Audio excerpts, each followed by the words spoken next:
Welcome, fellow night owls. Before we begin tonight's journey through history, I invite you to settle in and get comfortable.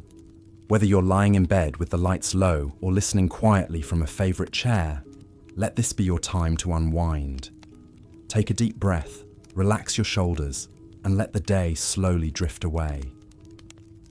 In this video, we'll explore what life was like during the slow and quiet collapse of the Western Roman Empire. Not from the perspective of emperors and generals, but through the eyes of everyday people who lived through it. Their world was changing, sometimes in ways so subtle they barely noticed. And now, centuries later, we'll follow their footsteps, with calm narration to help lull your mind into rest. If you enjoy this kind of peaceful, thoughtful content, feel free to subscribe. It helps more than you know. And as you begin to drift off, I'd love it if you left a little comment letting us know where you're listening from and what time it is for you right now. It's always a comforting reminder of how many of us are winding down together across different corners of the world. Now, let the sounds of history carry you softly into sleep. The story begins. As the Western Roman Empire entered its final century of existence, life for its citizens had become a far cry from the splendor and stability enjoyed during the Pax Romana of the 1st and 2nd centuries AD. Gone were the days of effortless travel along well-maintained roads stretching from Britannia to Egypt. The grand temples, bathhouses, and forums that had once bustled with activity now fell into disrepair as the empire's coffers ran dry. The eternal city of Rome itself, the very heart of the empire, saw its population dwindle from over 1 million at its height to a mere 30,000 by the end. For those living through the decline, a sense of unease and uncertainty hung in the air. The old gods seemed to have abandoned them, their prayers met with silence as the world they knew crumbled around them. In the countryside, farmers tilled their fields with one eye always on the horizon, fearing the next raid by barbarian tribes emboldened by the empire's weakness. The once formidable Roman legions, their ranks now filled with foreign mercenaries of questionable loyalty, struggled to hold the frontiers against the relentless tide of invaders. In the cities, the mood was one of resignation and despair. The great public works projects that had employed so many now lay abandoned, the aqueducts and roads falling into ruin. The wealthy elite retreated into their fortified villas, hoarding what little wealth remained as the economy collapsed around them. For the poor, life became a daily struggle for survival. Their meager rations stretched thin as the grain dole that had once fed the masses dwindled to a trickle. Yet even amidst the chaos and decline, pockets of normalcy persisted. In the marketplaces, merchants still hawked their wares, though the once exotic goods from far-flung corners of the empire were now few and far between. In the taverns and inns, people gathered to share a meal and a drink, seeking solace in the company of others as the world outside grew ever more uncertain. And in the churches, a new faith offered hope to the downtrodden, promising salvation and a better life in the world to come. As the empire's borders continued to contract and the barbarian tribes drew ever closer to the gates of Rome itself, those who remained clung to what little stability they could find in their daily lives. They tended their gardens, repaired their homes, and cherished their families, knowing that each day could be their last. And when the final blow came and the last emperor was deposed, they faced the unknown future with a mix of fear and resignation, knowing that the world they had once known was gone forever, but that life, in some form, would go on. As the sun rose over the 7 hills of Rome, the city stirred to life, but the sense of unease was palpable. The once mighty Roman Empire, which had stood for centuries as a beacon of civilization, was crumbling from within. The streets, which had once bustled with the energy of a thriving metropolis, now felt subdued and uncertain, For the average Roman citizen, daily life went on, but the signs of decay were everywhere. The grand public works and monuments that had symbolized Rome's power and glory were falling into disrepair. The aqueducts, which had once provided the city with a steady supply of fresh water, were now leaking and unreliable. The great public baths, where Romans had once gathered to socialize and relax, were now overcrowded and poorly maintained. The city's economy was also in shambles. The once thriving trade networks that had brought wealth and prosperity to Rome were now disrupted by barbarian invasions and political instability. Merchants struggled to bring in goods from the far reaches of the empire, and prices for everyday necessities skyrocketed. The poor and middle class found it increasingly difficult to make ends meet. Despite the hardships, Romans tried to maintain some semblance of normalcy. Families still gathered for meals, sharing what meager rations they could afford. Children still played in the streets, their laughter a temporary respite from the gloom that hung over the city. In the evenings, people still sought entertainment at the theatre or the chariot races, though the spectacles were a far cry from the lavish productions of Rome's golden age. In the halls of power, the mood was even more somber. The once mighty Roman Senate, which had guided the empire through countless crises, now seemed helpless in the face of the mounting challenges. Emperors came and went with alarming frequency, often meeting violent ends at the hands of rival factions or their own guards. The Praetorian Guard, once the loyal protectors of the emperor, now wielded their power for their own gain, selling their allegiance to the highest bidder. As the empire's borders crumbled and the barbarian hordes drew ever closer, the people of Rome could only watch and wait, hoping against hope that their once great civilization could weather the storm. But deep down, they knew that the glory days of Rome were fading, and that the world they had known was slowly slipping away. It was a time of uncertainty and fear, but also a time of resilience and hope, as the people of Rome faced the fall of an empire, one day at a time. Welcome, dear listener, to this special journey through history. In this series, we'll be exploring what life was like for the people who witnessed the decline and fall of the Western Roman Empire. Our aim is not just to recount the grand political and military events you may have heard about, but to paint a rich, immersive picture of daily life during this transformative era. Through vivid stories and fascinating historical details, we'll transport you back in time to walk the streets of fading Roman cities, experience the challenges and triumphs of ordinary people, and understand how it might have felt to watch a mighty civilization slowly crumble. All the while, my soothing voice will help you unwind, relax, and drift off into a peaceful slumber. So make yourself comfortable, dear listener. Dim the lights if you wish, and let your mind wander with me into the distant past. Don't feel the need to catch every word or remember every fact. Just let the calming cadence of the story wash over you as you sink deeper into relaxation. In each episode, we'll explore a different aspect of life during Rome's twilight years, from the bustling marketplaces and grand villas of the elite, to the humble workshops and crowded tenements of the common folk. We'll meet people from all walks of life: senators and slaves, soldiers and merchants, artisans and farmers, and hear their stories of love, loss, faith, and resilience in the face of an uncertain future. As you drift off to sleep, let your imagination roam the winding streets and rolling hills of a world long past, yet still intriguing and relevant to our lives today. Tomorrow night, our journey will continue. But for now, simply rest and let the story soothe you into a deep and refreshing slumber. Good night, dear listener, and sweet dreams. As the Western Roman Empire continued its gradual decline, life for the average Roman citizen became increasingly uncertain and chaotic.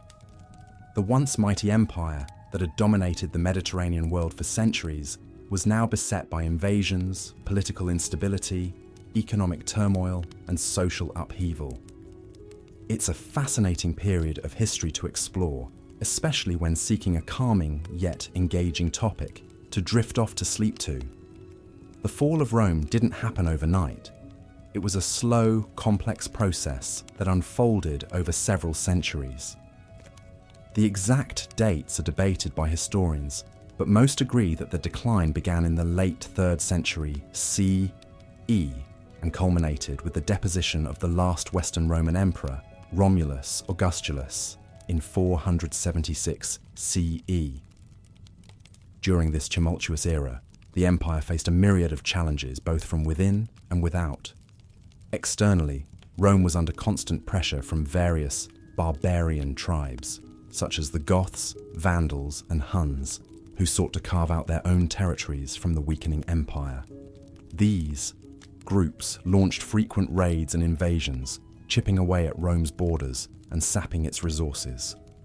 Internally, the empire was plagued by a series of weak and ineffective emperors, many of whom were more concerned with their own power and wealth than the welfare of their subjects. As a result, life for the average Roman became increasingly difficult and unpredictable. The once thriving cities began to decline as trade routes were disrupted and the economy faltered. Many people fled to the countryside in search of safety and stability, leading to a gradual depopulation of urban centres. Those who remained often faced food shortages, disease outbreaks, and the constant threat of violence. Despite these challenges, life went on for the Romans. They continued to work, worship, and find moments of joy and connection with their loved ones. The fall of Rome was a slow, gradual process, and for many, the changes were so subtle that they may have hardly noticed them from day to day. It's this human resilience and adaptability in the face of adversity that makes this period of history so compelling to explore, especially when seeking a soothing and thought-provoking topic to help lull the mind to sleep. By the 3rd and 4th centuries AD, the once mighty Roman Empire found itself in a state of gradual decline. The Pax Romana, or Roman peace, which had brought stability and prosperity to the Mediterranean world for centuries, was beginning to crumble. The empire faced a myriad of challenges, both from within its borders and beyond. Internally, political instability had become a recurring theme. The imperial succession was no longer a smooth process, as it had been during the empire's golden age. Instead, the throne was often claimed by military strongmen who rose to power through force of arms. These emperors, known as barracks emperors, were often short-lived, their reigns cut short by assassination or military defeat. This constant turnover of power left the empire without consistent leadership and made it difficult to address the many problems it faced. One of these problems was the increasing pressure on Rome's borders. For centuries, the empire had been able to keep its enemies at bay through a combination of military might and diplomatic savvy. However, by the 3rd century, the Germanic tribes to the north and the Persian Empire to the east had grown more powerful and more aggressive. They launched frequent raids into Roman territory, testing the limits of the empire's defences. In response, the Romans were forced to divert more and more resources to the frontiers, leaving the interior of the empire vulnerable. Economic troubles also plagued the empire during this period. The cost of maintaining a vast military machine and a sprawling bureaucracy had become unsustainable. To make matters worse, the empire's currency had been debased over time, leading to inflation and a loss of confidence in the monetary system. Trade, which had once been the lifeblood of the Roman economy, began to falter as a result. Despite these challenges, life in the Roman Empire went on. In the cities, the wealthy still enjoyed the comforts and luxuries that had been a hallmark of Roman civilization for centuries. They lived in grand villas adorned with mosaics and frescoes, attended the theatre and the games, and dined on exotic delicacies from across the empire. However, even the rich were not immune to the sense of unease that had crept over the empire. For the poor, life was a constant struggle. Many flocked to the cities in search of opportunity, only to find themselves living in crowded, unsanitary conditions. They worked long hours for low wages, barely able to make ends meet. In times of crisis, they were the first to suffer, as food shortages and disease outbreaks took their toll. In the countryside, the situation was not much better. The once prosperous villas that had dotted the landscape were falling into disrepair, as the wealthy landowners who had once maintained them withdrew to the safety of the cities. The small farmers who worked the land found themselves burdened with ever-increasing taxes and subjected to the depredations of roving bandits and invading armies. Yet even in these trying times, there were glimmers of hope. Christianity, which had once been a small, persecuted sect, was now the official religion of the empire. Its message of salvation and eternal life offered comfort to those who were suffering in this world. The church became a source of stability and support for many, providing food and shelter to the needy and offering a sense of community in an increasingly fragmented world. As the 4th century dawned, the Roman Empire was a shadow of its former self. Its borders were under constant threat, its economy was in shambles, and its political system was in disarray. Yet the empire had endured crises before and had always managed to bounce back. The question was whether it could do so again, or whether the challenges it faced. This time was simply too great to overcome. Only time would tell. As the Western Roman Empire entered its final decades, political instability and economic woes became the norm. The once mighty empire found itself beset by a revolving door of emperors, with army generals and powerful nobles vying for control in an endless cycle of intrigue and betrayal. Emperors would rise to power only to be deposed or assassinated within a few short years, or even months. This constant upheaval made it nearly impossible for any kind of consistent, effective governance. Against this backdrop of political chaos, the empire's economy was also in shambles. Heavy taxation, needed to fund the bloated bureaucracy and constant military campaigns, placed a tremendous burden on the common people. Trade, which had once flourished across the vast Mediterranean, began to break down as roads and ports fell into disrepair and bandits and pirates preyed on merchants. The silver and gold content of Roman coins was gradually reduced to fund government spending, leading to rampant inflation. Once prosperous cities began to shrink as people fled to the countryside to escape the high cost of living and urban decay.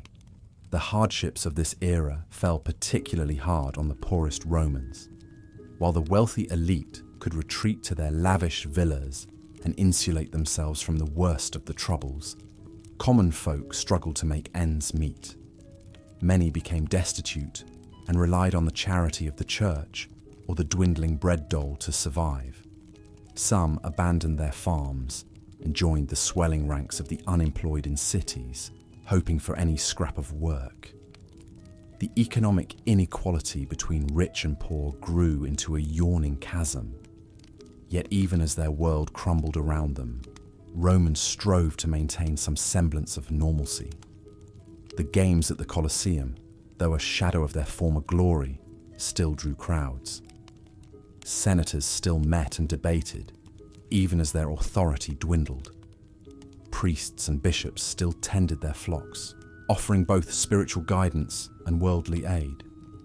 Parents still sought to educate their children and pass down their traditions. Life went on, but the stress and strain were unmistakable. The once unshakable foundations of Roman society were cracking, eroded by years of mismanagement and misfortune. The fall was coming, and on some level everyone knew it, even if they tried to deny it. The halcyon days of Rome's golden age were fading into memory, replaced by an uncertain and tumultuous new era. As the Western Roman Empire continued its gradual decline, the threats from foreign invaders only grew more dire with each passing year. Tribes that had long lived on the fringes of the empire, held at bay by the might of Rome's legions, now sensed weakness. They began to test the borders, probing for gaps in defences and opportunities to strike. The Visigoths, a Germanic people who had clashed with Rome for centuries, were among the first to take advantage of the empire's vulnerability. In the year 410, they launched a daring assault on the city of Rome itself, breaching its walls and subjecting its inhabitants to 3 days of looting and terror. Though they eventually withdrew, their incursions sent shockwaves throughout the empire and marked a grim turning point. The Eternal City was no longer inviolable. Other tribes soon followed the Visigoths' lead. The Vandals, originally from Eastern Europe, swept through Gaul and Iberia before crossing into North Africa, where they established their own kingdom, centered on the great city of Carthage. Their most audacious attack came in 455, when they sailed up the Tiber and sacked Rome, stripping it of its wealth and captives. To the north, the Franks, Alemanni and Burgundians carved out their own territories from the carcass of Rome's European provinces. In Britain, no longer protected by the legions, Celtic and Germanic peoples fought for control. The empire was quite literally being pulled apart. For those living through these dark times, the world must have seemed a frightening and uncertain place. The security and stability that Rome had provided for centuries was crumbling before their eyes. Barbarian armies, once a distant menace, now roamed the land with impunity, leaving destruction in their wake. Many must have wondered if their civilization and all its achievements could possibly survive. Yet even as the Western Empire fragmented politically, the rhythms of daily life carried on. Farmers still tilled their fields, artisans plied their trades, and scholars debated philosophy and theology. The empire's cultural and economic influence, built up over hundreds of years, did not simply evaporate overnight. It persisted in the art, architecture, language and customs of the successor states that began to take shape. The fall of Rome was as much a gradual transformation as a cataclysmic event. It unfolded over generations as a complex web of internal weaknesses and external pressures slowly unraveled the imperial order. But for the people who lived through it, buffeted by forces beyond their control, it must have felt like the end of the world they had always known.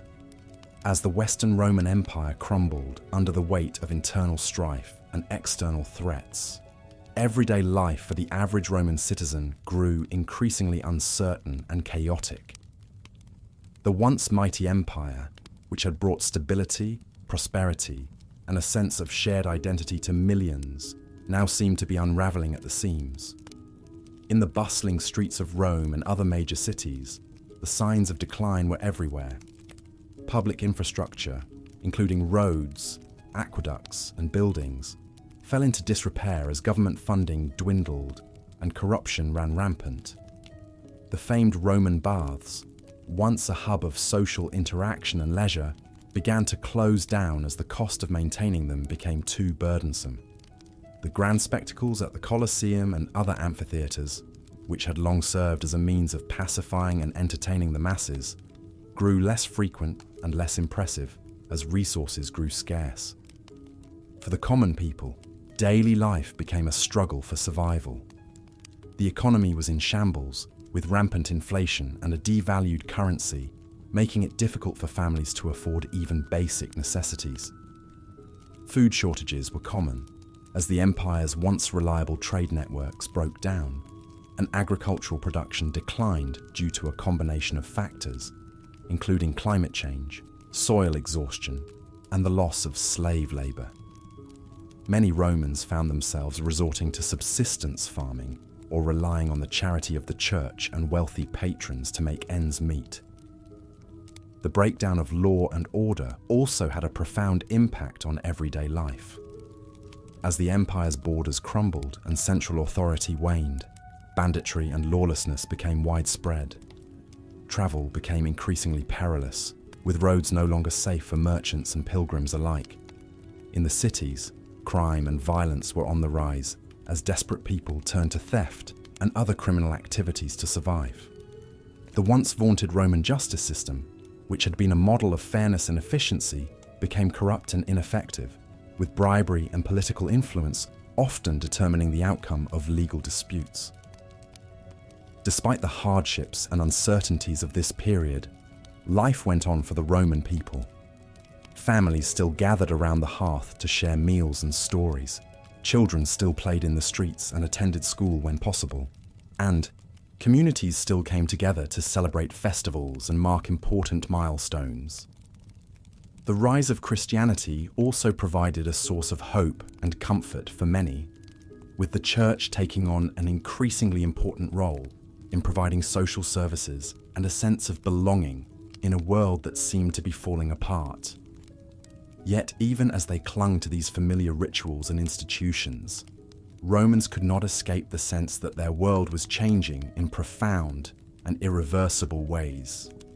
The old certainties of the Pax Romana, with its promise of peace, prosperity, and a shared cultural identity, were giving way to a new era of chaos, fragmentation, and uncertainty. For the average Roman, caught between the fading glory of the past and the gathering shadows of the future, life during the fall of Rome was a constant struggle to adapt and survive in a world that was rapidly slipping away. As the crisis of the 3rd century wore on, a new emperor would rise to power and implement sweeping reforms in a valiant attempt to stabilize the faltering empire. His name was Diocletian. Born to a humble family in the Roman province of Dalmatia, Diocletian had ascended through the military ranks with cunning and skill. In the year 284, after the dust had settled from the murder of the previous emperor Numerian, Diocletian was proclaimed emperor by his loyal troops. Diocletian recognized that the empire had simply grown too large and unwieldy for one man to effectively rule alone. In a bold move, he divided the empire into two halves, the Latin-speaking West and the Greek-speaking East. He then appointed a co-emperor, Maximian, to rule over the western provinces, while Diocletian himself oversaw the east from his capital at Nicomedia. This system, known as the Tetrarchy, or Rule of Four, was further refined in 293 when each emperor took on a junior co-emperor, or Caesar, as an apprentice and successor. The empire was now divided into 4 realms, with 4 emperors sharing power and responsibility. Diocletian hoped that this division would make the empire more manageable and allow for smoother transitions of power. No longer would the death of an emperor plunge the empire into chaos and civil war, as rival claimants fought for the throne. Diocletian also sought to address the economic woes that had long plagued the empire. He attempted to curb inflation by issuing the Edict on Maximum Prices in 301, which set fixed prices for a wide range of goods and services. Though well-intentioned, this edict proved largely unenforceable and ultimately ineffective at halting the empire's economic decline. In matters of religion, Diocletian was a staunch traditionalist. He viewed the rise of Christianity as a threat to Rome's ancestral pagan religion and to the very stability of the empire itself. In 303, he issued a series of edicts ordering the destruction of Christian scriptures and churches and decreeing that Christians must make sacrifices to the Roman gods or face imprisonment and execution. This great persecution, as it came to be known, would be the last and most severe persecution of Christians in the Roman Empire. After a 20-year reign, Diocletian made the stunning decision to voluntarily abdicate the throne in 305, retiring to his palace in Split on the Dalmatian coast. He thus became the first Roman emperor to ever resign the purple willingly. His elaborate palace, much of which still stands today, was a fitting reward for a man who had dedicated his life to the service and preservation of the empire. Yet for all his efforts, Diocletian's reforms would ultimately prove insufficient to reverse the empire's declining fortunes. The tetrarchy collapsed soon after his abdication, consumed by the same rivalries and power struggles it was meant to prevent. The empire itself would endure for another century in the west and another millennium in the east, but its glory days were now behind it. Diocletian's reign marked the beginning of the end for the once indomitable Roman Empire. As the Western Roman Empire entered the 5th century AD, it was a mere shadow of its former glory. Decades of invasions, political instability, economic decline, and over-reliance on barbarian mercenaries had left Rome vulnerable. The Eternal City itself had not been sacked by a foreign enemy in almost 800 years, not since the Gauls breached its gates in 390 BC. But that was all about to change. In the year 410, the unthinkable happened. An army of Visigoths, led by their king Alaric, laid siege to Rome and ultimately captured and looted the capital of the once mighty empire.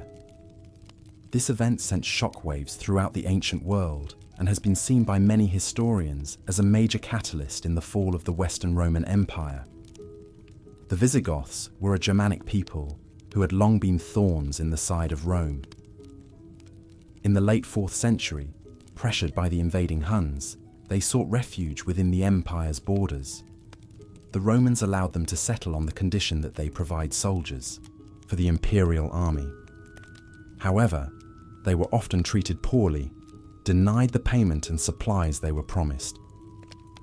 Alaric himself had previously been a commander in the Roman military, but now felt betrayed.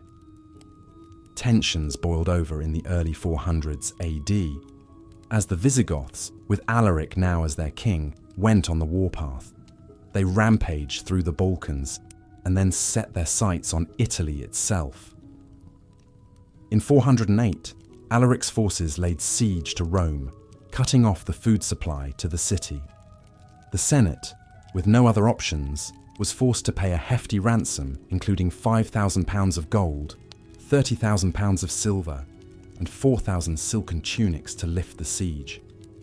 But it was only a temporary reprieve. Political machinations in Ravenna, the seat of the Western Emperor Honorius, led to the massacre of Goths in the Roman military and the families of Gothic Federati, allied troops. Alaric was enraged and once again marched on Rome, bent on revenge. This time, the Visigoths found that taking the city would be easier than expected. On August 24th, 410, the Salarian Gate was opened to Alaric's troops, possibly by Gothic slaves inside the city. The Visigoths poured in, and Rome's fate was sealed. What followed was 3 days of looting, pillaging, and destruction, a methodical sacking of the city that had ruled the Mediterranean world for centuries. The Visigoths were Christians, albeit following the Arian sect considered heretical by the Catholic Church. As such, Alaric ordered that the sanctity of churches be respected. Many Romans took refuge in these holy places, but other than sparing churches and those within them, the Goths plundered at will. They stripped temples and public buildings of their valuables. They ransacked private homes, taking not only riches, but also people as slaves. Priceless works of art were destroyed or melted down. The very psychological impact on the Romans, who considered their city divinely protected, was immense. The sack of 410 was nonetheless restrained by the standards of the ancient world. There was not a mass slaughter of the inhabitants. Certain parts of the city were burned, but it was not razed to the ground. After 3 days, Alaric led his forces out, heading south with their booty and leaving a shaken Rome behind. News of the sack reverberated around the Mediterranean. To many, it was a sign that the old order was crumbling. The great Christian thinker Saint Jerome, upon hearing of the event, wrote, "The city, which had taken the whole world, was itself taken." The city of Rome would be sacked again by the Vandals in 455 AD. But But it was the fall to Alaric's Visigoths that truly marked the beginning of the end. The Roman Empire would limp on in the West for a few more decades before its final fall, but the world would never be the same. The old certainties were gone, shattered like the gilded monuments of Rome. A new age of faith was beginning, even as political power ebbed away from the Caput Mundi, the capital of the world. The sack of 410 AD was more than just a military defeat. It was a turning point in history, the end of an era, and the start of the long twilight of the Roman Empire in the West. As the 4th century drew to a close, the Western Roman Empire found itself beset by numerous challenges, both from within and without. Political instability, economic strife, and social unrest had left the once mighty empire in a precarious position. The stage was set for a momentous event that would shake the foundations of the Roman world: the invasion of the Visigoths under their formidable leader, Alaric. The Visigoths, a Germanic people who had long lived along the empire's borders, had a complex history with Rome. They had served as both allies and adversaries, at times fighting alongside Roman armies and at others clashing with them on the battlefield. In the latter half of the 4th century, the Visigoths found themselves facing a new threat: the relentless advance of the Huns from the east. Seeking refuge from the onslaught, the Visigoths petitioned the Roman Emperor Valens to allow them to cross the Danube and settle within the empire's borders. Valens, seeing an opportunity to bolster his military ranks, agreed to the Visigoths' request. However, the settlement process was fraught with difficulties and mismanagement. Roman officials, tasked with overseeing the Visigoths' integration into imperial lands, often exploited and mistreated the newcomers. They forced the Visigoths to trade their possessions for dog meat, separated families, and subjected them to various indignities. Tensions between the Visigoths and their Roman hosts began to simmer.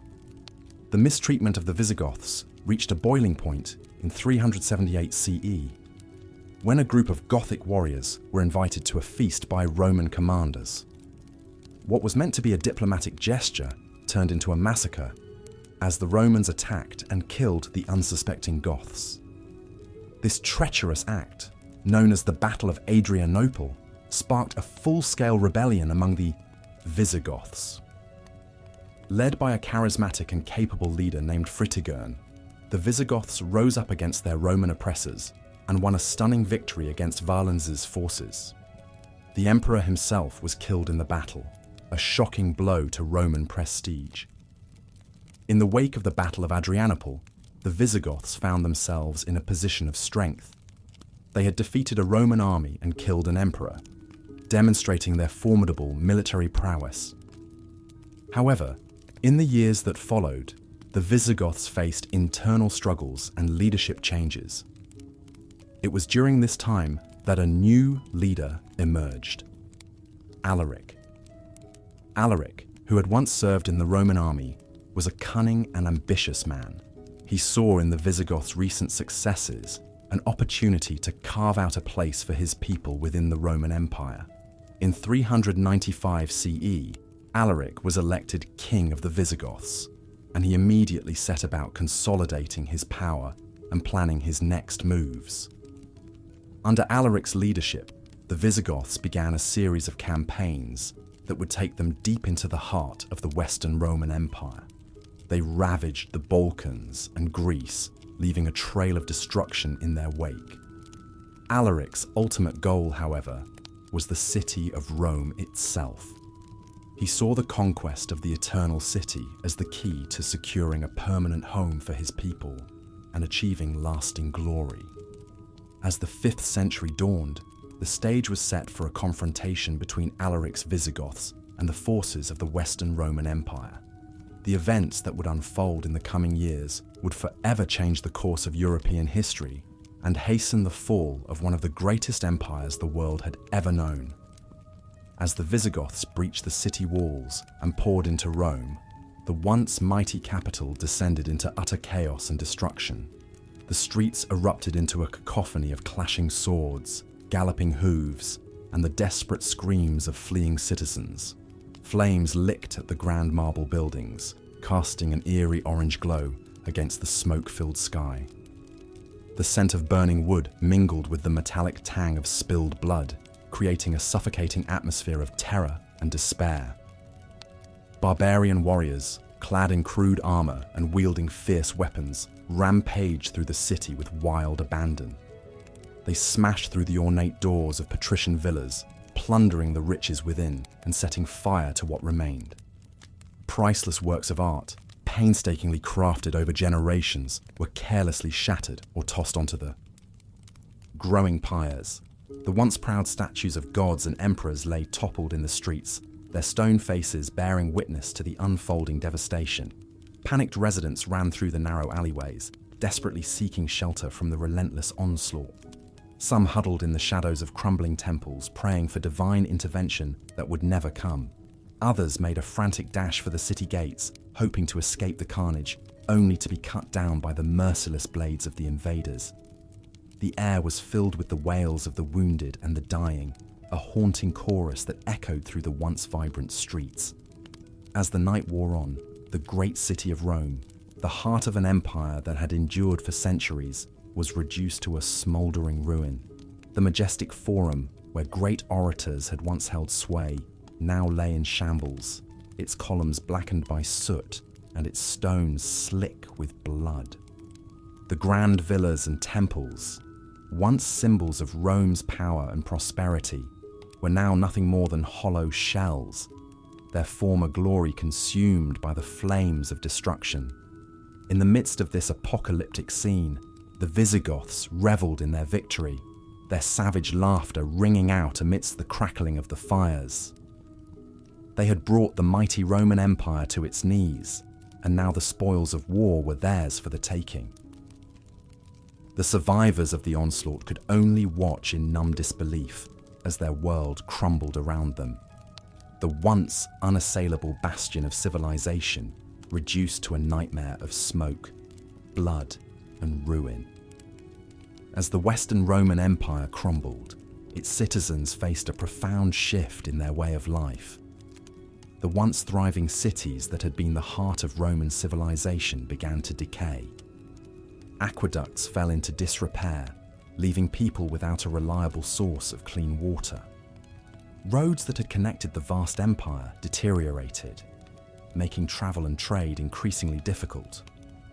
The grand public buildings and temples that had stood as symbols of Rome's power and prestige now lay in ruins, a haunting reminder of a glorious past that would never return.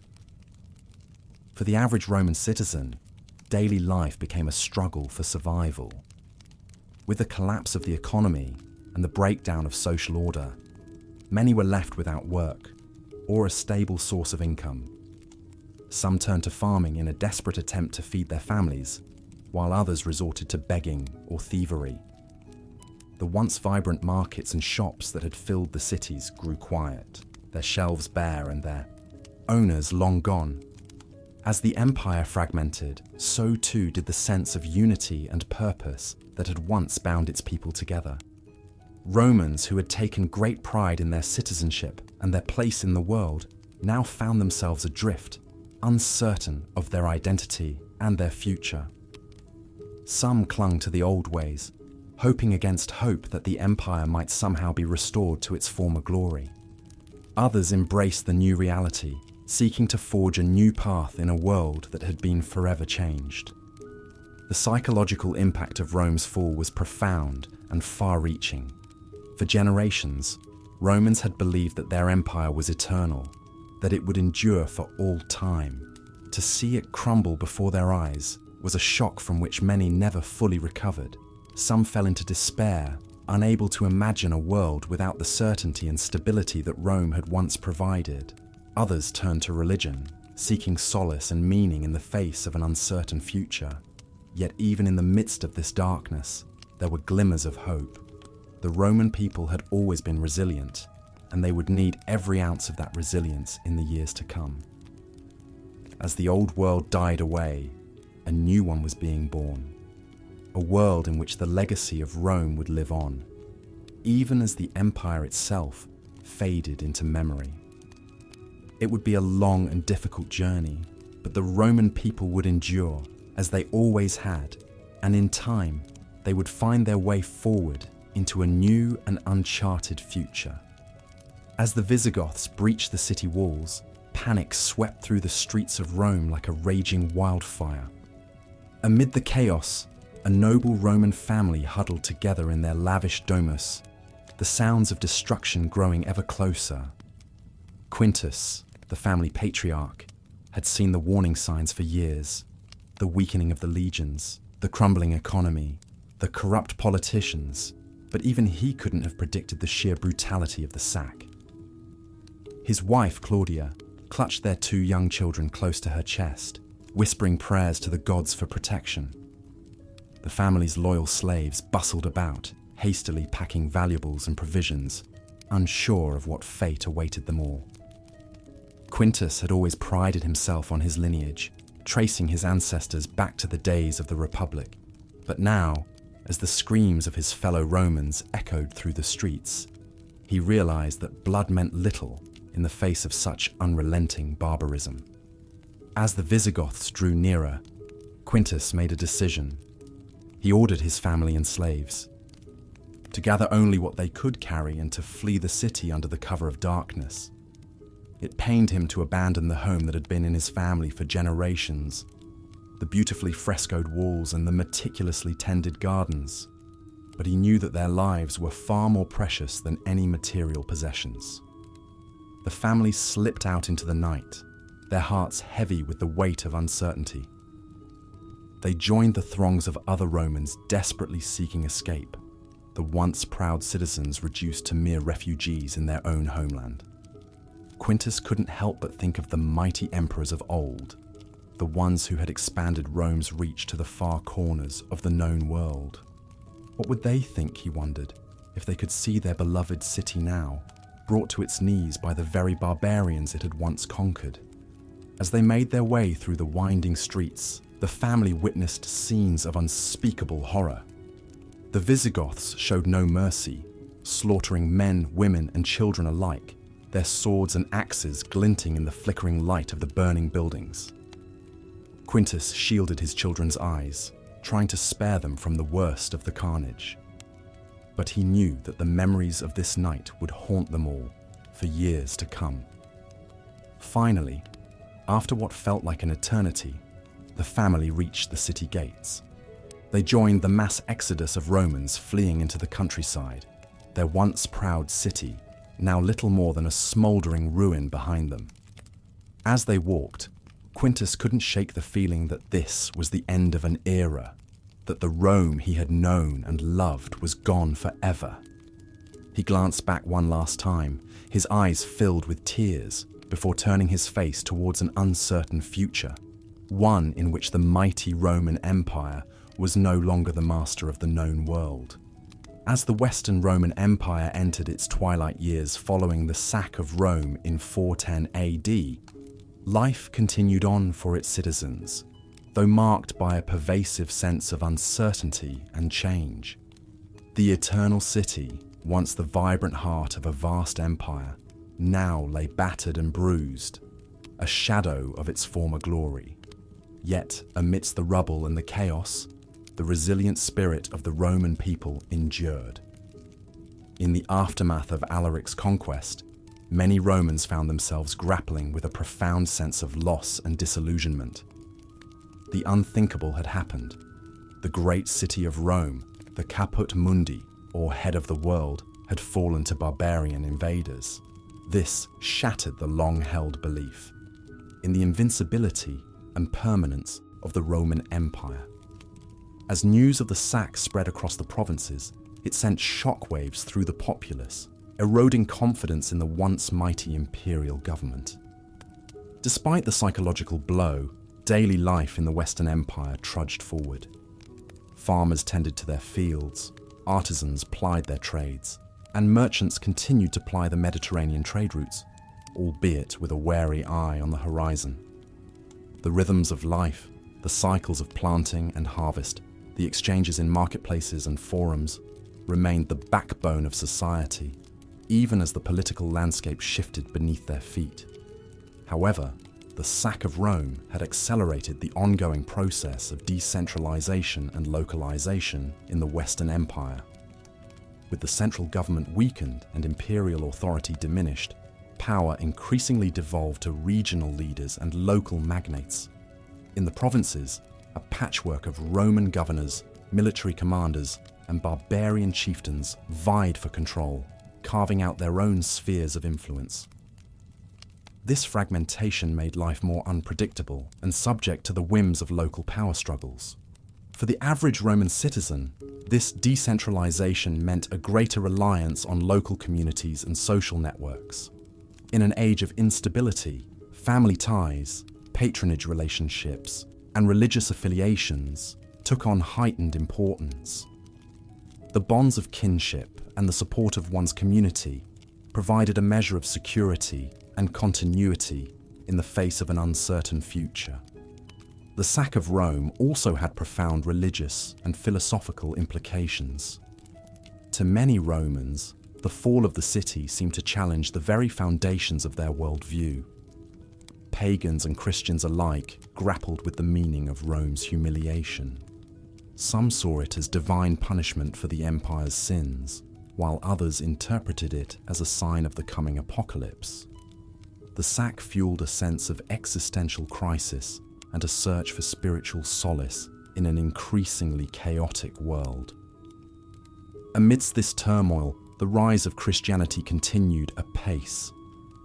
The sack of Rome, rather than undermining the new faith, actually served to strengthen it in some ways.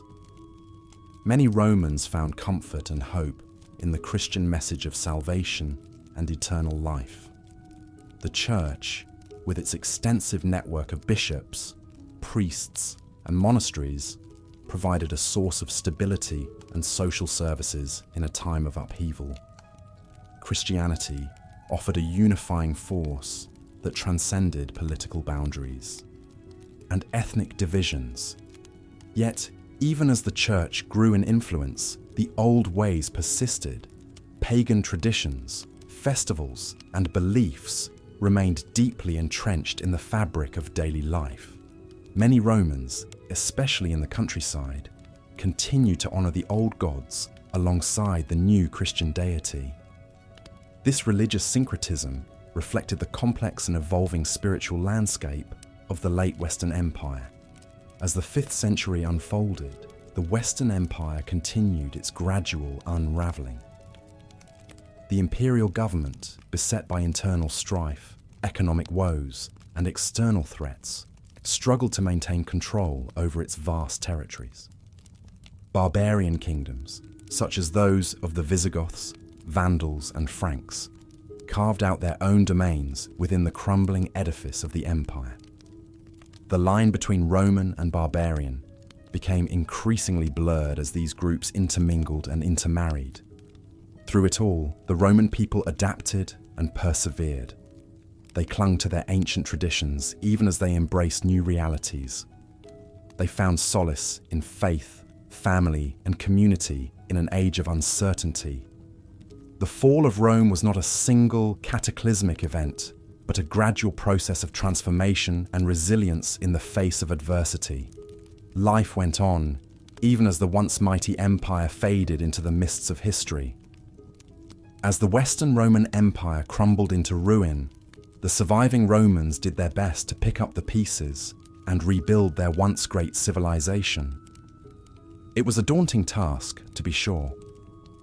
The magnificent cities that had been the jewels of the empire now lay in various states of destruction and disrepair. The grand Roman road system, the very circulatory system of the empire, had deteriorated after years of neglect and warfare. Trade routes were disrupted, and the economy was in shambles. But the Romans were nothing if not resilient. They had bounced back from setbacks many times before in their long history. Slowly but surely, they began the arduous process of recovery and reconstruction. In the cities, rubble was cleared away, and new, more modest buildings rose from the ashes of the old. The aqueducts and other vital infrastructure were repaired, as well as could be managed with limited resources. In the countryside, farmers returned to their fields, many of which had been abandoned or destroyed during the chaos. They planted new crops and worked to restore agricultural productivity, knowing that a stable food supply would be crucial for the survival and regrowth of Roman society. Artisans and craftsmen, too, set about practicing their trades once more, creating the everyday items needed to sustain life and perhaps recapture a glimmer of Rome's former glory. The attempt to rebuild was not just physical, but also social and political. With the collapse of centralized authority, local leaders and communities had to step up and fill the void. They worked to maintain order, dispense justice, and provide for the common defense as best they could. The Christian Church also played an increasingly important role, offering spiritual guidance and material aid to the struggling populace. It was a time of trial and hardship, to be sure. The road to recovery was long and fraught with setbacks. Progress was slow, and life was far from easy. Many of the achievements and comforts of the past were now but distant memories. Yet through it all, the Romans persevered with the tenacity and determination that had made them great in the first place. Though their world had changed irrevocably, they adapted and carried on, rebuilding both their cities and their lives in the face of adversity. As the Western Roman Empire entered its twilight years in the 5th century AD, the once ironclad political and military control emanating from the capital city began to falter and fade. The emperors in Rome found their grip on power weakening with each passing year, as did their ability to project military might across the far-flung reaches of the empire. Distant frontier provinces that had long relied on the protection of the Roman legions increasingly found themselves left to their own devices. The formidable Roman armies, which had for centuries defended the empire's borders against barbarian incursions, were gradually withdrawn or disbanded as the imperial coffers ran dry and political will waned. This left many outlying regions vulnerable to attack and invasion by the very tribal peoples the legions had once held at bay. Goths, Vandals, Franks, and other groups sensed the empire's vulnerability and pressed at its weakening defences, carving out their own kingdoms from Roman lands. Back in Rome and other major cities, the decline of central authority manifested in a breakdown of law and order.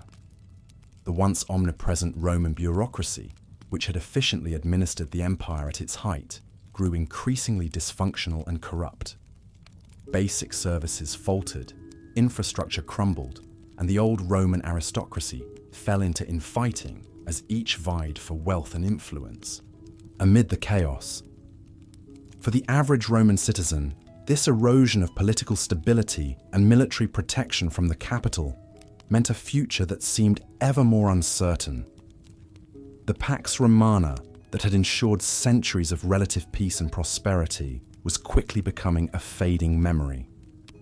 In its place loomed an unsettling new reality in which banditry, famine, disease, and the depredations of foreign invaders became all too commonplace. As the empire fragmented politically and its borders dissolved, many Romans found themselves living in a world that would have been unrecognizable to their forebears. The old verities and assumptions were crumbling away, and the once unassailable idea of Rome's eternal greatness was increasingly relegated to a fast receding past. In this new age of uncertainty, self-reliance and localized power structures filled the void left by the diminishing reach of the imperial capital. As the Western Roman Empire crumbled, its cultural and religious foundations were also shifting. One of the most significant changes was the rise of Christianity, which would come to dominate the spiritual landscape of Europe for centuries to come.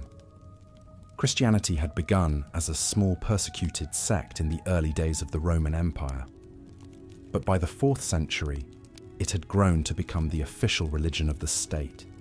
The Emperor Constantine's conversion to Christianity in 312 AD was a turning point.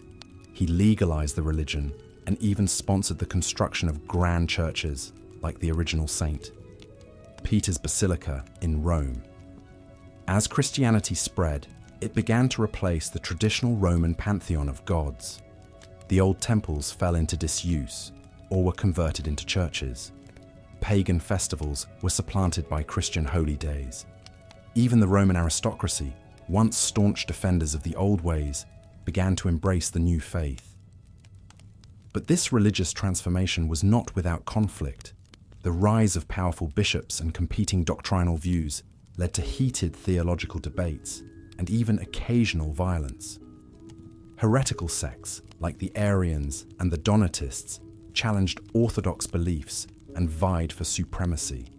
Amidst this turmoil, however, Christianity also provided a sense of unity and continuity as the political structures of the Western Empire collapsed. The Church became a source of stability, offering spiritual comfort, social services, and even political leadership in some cases.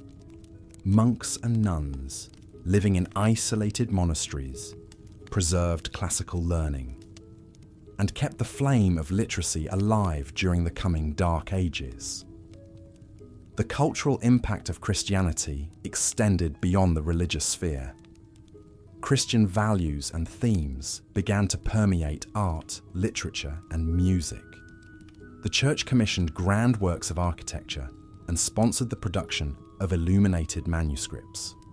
At the same time, classical learning and pagan philosophy were increasingly viewed through a Christian lens, leading to a unique synthesis of old and new ideas. As the Western Roman Empire breathed its last, the rise of Christianity represented a profound shift in the cultural and religious landscape. It was a transformation that would shape the course of European history for centuries to come, even as the political and social structures of the ancient world crumbled into dust. As the Western Roman Empire crumbled, life became increasingly difficult for the average citizen. The experience of one Roman tradesman exemplifies the challenges faced by many during this tumultuous period. Marcus Valerius Priscus was a skilled metalworker living in a modest apartment above his workshop in the heart of Rome.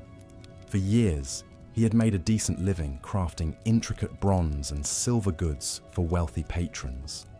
But as political instability grew and the economy faltered, Marcus found his once thriving business struggling to stay afloat. With trade routes disrupted and the value of currency fluctuating wildly, the cost of raw materials soared.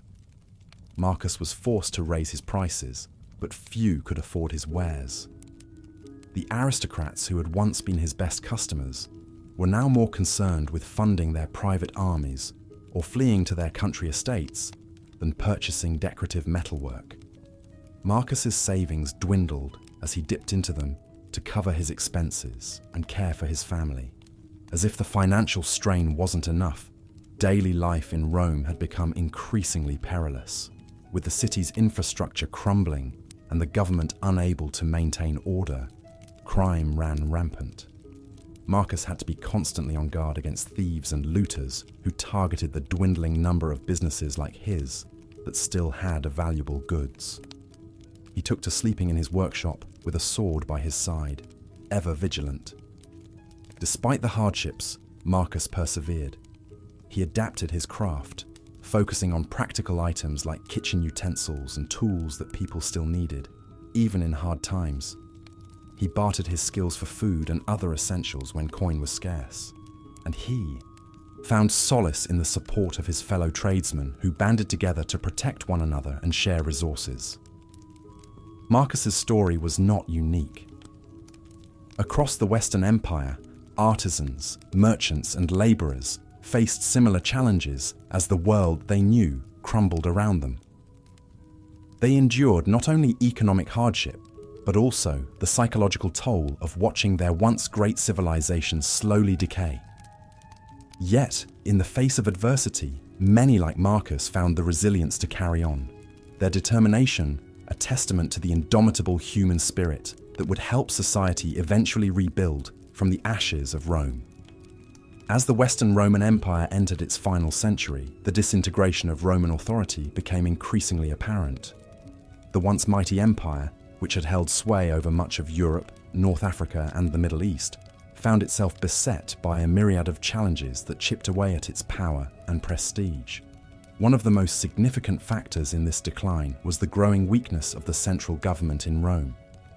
Emperors during this period were often short-lived, with many falling victim to assassination, usurpation, or military defeat. This constant turnover at the top made it difficult for any one ruler to effectively govern the vast empire and address the many problems it faced. The lack of strong, stable leadership was exacerbated by the increasing power of regional commanders and officials. As the central government's authority waned, these local leaders began to fill the void, often prioritizing their own interests over those of the empire as a whole. This led to a fragmentation of power, with various regions and provinces operating semi-autonomously, further weakening the cohesion of the empire. Economic troubles also played a significant role in the disintegration of Roman authority. The empire's once robust economy had been strained by years of overtaxation, inflation, and a decline in trade due to instability and foreign invasions. The debasement of Roman currency, a practice used by emperors to finance their military campaigns and lavish spending, led to rampant inflation and a loss of confidence in the monetary system. As economic conditions deteriorated, so too did the living standards of the Roman populace. Many citizens found themselves struggling to make ends meet, leading to widespread poverty and discontent. This, in turn, fueled unrest and rebellion, as people lost faith in the ability of the imperial government to provide for their needs and ensure their well-being. The weakening of Roman authority was also evident in the empire's inability to effectively defend its borders. As the Western Empire's military strength diminished, it became increasingly vulnerable to invasions by neighboring tribes and kingdoms. The once formidable Roman legions, which had conquered and held vast territories for centuries, were now stretched thin and often unable to repel the incursions of the Germanic tribes, the Huns, and other external threats. The failure to secure the frontiers had far-reaching consequences for the empire. Not only did it lead to the loss of territory and resources, but it also contributed to a sense of insecurity and fear among the populace. As news of barbarian raids and conquests spread, many Romans began to lose confidence in the ability of the imperial government to protect them, further eroding the authority of the state. In addition to these external pressures, the Western Roman Empire also faced significant internal challenges. Religious tensions, particularly between Christians and pagans, as well as doctrinal disputes within the Christian church itself, often led to social and political divisions. These conflicts not only undermined the unity of the empire, but also diverted attention and resources away from addressing the more pressing issues of governance and defense. As the Western Empire entered its final decades, the disintegration of Roman authority had become all but irreversible. The once mighty civilization, which had dominated the Mediterranean world for centuries, was now a shadow of its former self. The central government in Rome, weakened by political instability, economic troubles, and military defeats, found itself increasingly unable to assert its control over the far-flung reaches of the empire. In the end, the fall of the Western Roman Empire was not the result of a single, catastrophic event, but rather the culmination of a long process of decline and disintegration.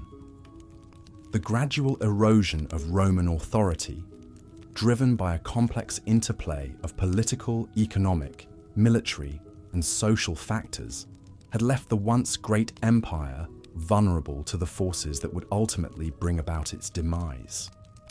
As the last emperors of the West clung to their thrones, the world around them was changing rapidly.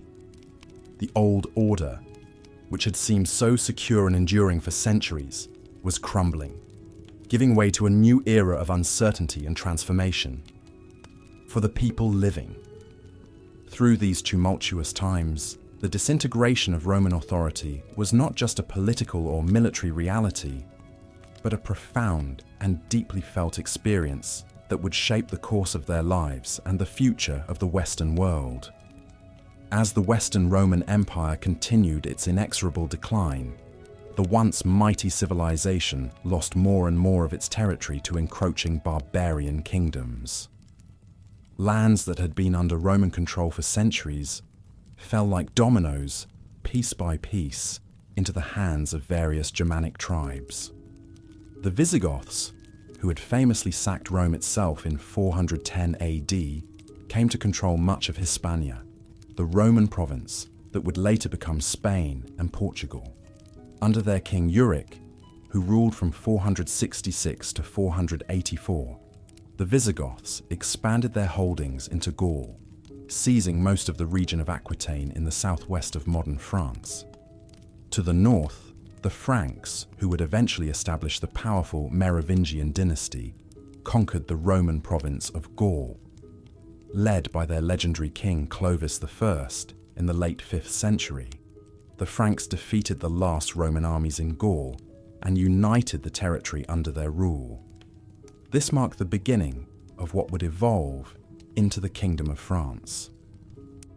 Across the Channel in Britain, which had been part of the Roman Empire since the 1st century AD, the legions had withdrawn around 410 to focus on protecting Rome itself. In the ensuing power vacuum, the Romano-British leaders struggled to fend off invasions by the Picts and Scots.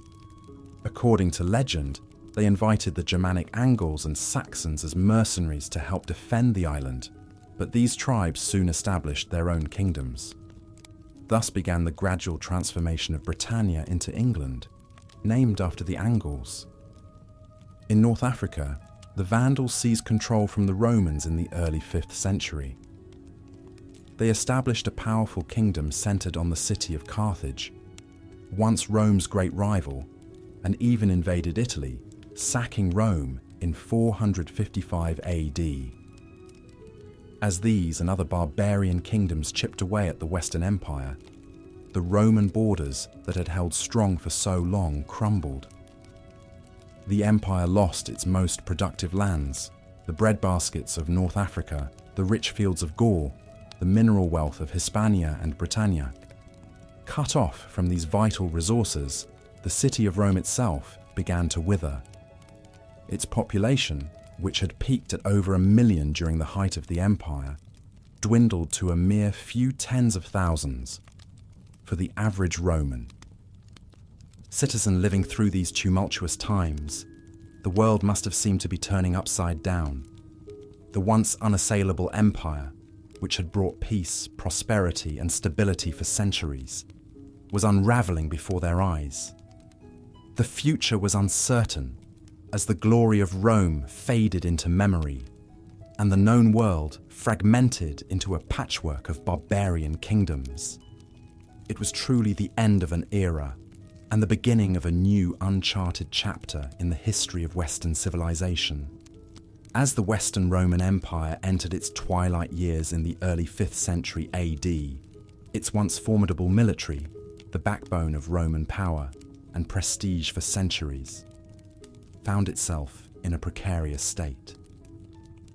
The mighty legions that had conquered vast swathes of Europe, North Africa, and the Middle East were now but a shadow of their former selves. Centuries of war, coupled with increasing political instability and economic turmoil, had taken a heavy toll on the Roman army's strength and morale. In the past, serving in the legions was considered a great honor and a path to citizenship and social advancement. But as the empire began to crumble, the prestige and loyalty associated with military service waned. Many soldiers, particularly those stationed in distant frontier provinces, felt increasingly disconnected from the political machinations and infighting that plagued the imperial court in Rome. They saw little reason to risk their lives for an empire that seemed to be coming apart at the seams. Moreover, the once rigorous standards for recruitment and training had grown lax. In desperate need of manpower, the army began to rely more heavily on hiring foreign mercenaries, known as federati, to fill its ranks. While these warriors from beyond the empire's borders were often skilled fighters, they lacked the deep-seated loyalty and discipline that had defined the Roman legions of old. Many were more interested in the promise of plunder and personal gain than in defending the empire's interests. This decline in military strength and loyalty left the Western Roman Empire vulnerable to the increasing pressures it faced from all sides. The legions struggled to repel the incursions of barbarian tribes along the Rhine and Danube frontiers, while also contending with internal revolts and usurpations. In a vicious cycle, each military defeat and loss of territory further eroded the army's morale and cohesion, making it even more difficult to mount an effective defense of the empire. As the once indomitable legions grew weaker and less reliable, the Western Roman Empire's fate hung in the balance. The dwindling military strength and loyalty of the Roman army was a key factor in the empire's ultimate collapse, as it left Rome increasingly unable to protect its borders and maintain order within its vast territories. It was a far cry from the days when the mere sight of a Roman legion on the horizon was enough to strike fear into the hearts of Rome's enemies. Now, the legions were a mere flicker of their former glory, and the empire they had once defended so fiercely was slipping inexorably into the pages of history. As the Western Roman Empire entered its twilight years in the 4th and 5th centuries AD, the once mighty civilization found itself beset not only by external threats, but also by growing corruption and infighting among its ruling elites. The imperial court, the Senate, and the military leadership were increasingly gripped by power struggles, political intrigue, and personal rivalries that undermined the stability and effectiveness of the Roman state. Ambitious politicians and generals jockeyed for influence, often resorting to bribery, assassination, and outright civil war to advance their interests. The imperial throne itself became a prize to be fought over, with multiple claimants and usurpers vying for supremacy. In one particularly turbulent period between 235 and 284 AD, known as the Crisis of the 3rd Century, the empire saw no fewer than 26 different emperors, many of whom met violent ends at the hands of their rivals or their own soldiers. This constant turnover of leadership and the accompanying political chaos made it difficult for the empire to mount a coherent response to the many challenges it faced, from barbarian invasions to economic decline. Instead of working together to address these pressing issues, Roman elites were often more concerned with preserving their own power and wealth, even if it meant undermining the very foundations of the state they were supposed to serve. Corruption was rampant, with officials at all levels using their positions to enrich themselves and their allies. Tax collectors, in particular, were notorious for their greed and abuse of power, squeezing the populace for every last coin while lining their own pockets. This not only fueled resentment and unrest among the common people, but also starved the imperial treasury of much-needed revenue. Even the once proud Roman legions were not immune to the rot of corruption and infighting. As the empire's borders came under increasing pressure from barbarian incursions, many military leaders prioritized their own ambitions over the defense of the realm. Some even made secret deals with the very enemies they were supposed to be fighting, trading gold and land for temporary truces or personal gain. All of this internal strife and dysfunction severely weakened the Roman state, leaving it ill-equipped to deal with the many external threats it faced. As the empire's institutions crumbled from within, its enemies grew bolder and more numerous, sensing that the once mighty Roman civilization was now ripe for the taking. the stage was set for the final act in the long, slow decline of the Western Roman Empire, as corruption and infighting among its elites hastened its eventual fall. As the Western Roman Empire crumbled in the late 5th century CE, a young boy found himself at the center of momentous historical events. Romulus Augustus, known derisively as Romulus Augustulus, meaning Little Augustus, was born around 460 CE, the son of Orestes, a prominent Roman military commander. Through his father's machinations, Romulus was appointed as Western Roman Emperor in 475 CE, at the tender age of 14 or 15. The boy emperor's rule would prove to be short-lived. Orestes had refused to grant land to Odoacer and his Germanic foederati troops, who had been fighting for Rome as allies. Odoacer, himself a Germanic officer, rebelled against Orestes, capturing and executing him in August of 476. Soon after, Odoacer advanced on Ravenna, the capital and residence of the young Emperor Romulus. The city was swiftly captured, but in a surprise act of mercy, Odoacer spared the boy's life. On September 4th, 476 CE, Romulus Augustulus was formally deposed, becoming the last Western Roman emperor. In a letter to the Eastern Roman Emperor Zeno, Odoacer portrayed his actions as merely removing a usurper, arguing there was no longer a need for a separate Western emperor. The deposed Romulus was sent to live in the Castellum Lucullanum, a fortress in Campania near Naples. There, he lived out his days in comfortable retirement on a generous pension provided by Odoacer. It was an unexpectedly peaceful fate in such a turbulent time. The story of Romulus Augustulus, the reluctant last emperor, marked the end of an era. His deposition formalized the dissolution of the Western Roman Empire, even as the Eastern Empire continued in Constantinople. A child caught up in. Sweeping historical forces, Romulus Augustulus represented the fading twilight of Roman rule in the West. His poignant tale reminds us of the human dramas, large and small, that played out amidst the tectonic shifts of empire and the slow, momentous fall of ancient Rome. As the Western Roman Empire limped into the 5th century AD, battered and bruised from centuries of turmoil, a new threat emerged from the East that would shake Rome to its very foundations.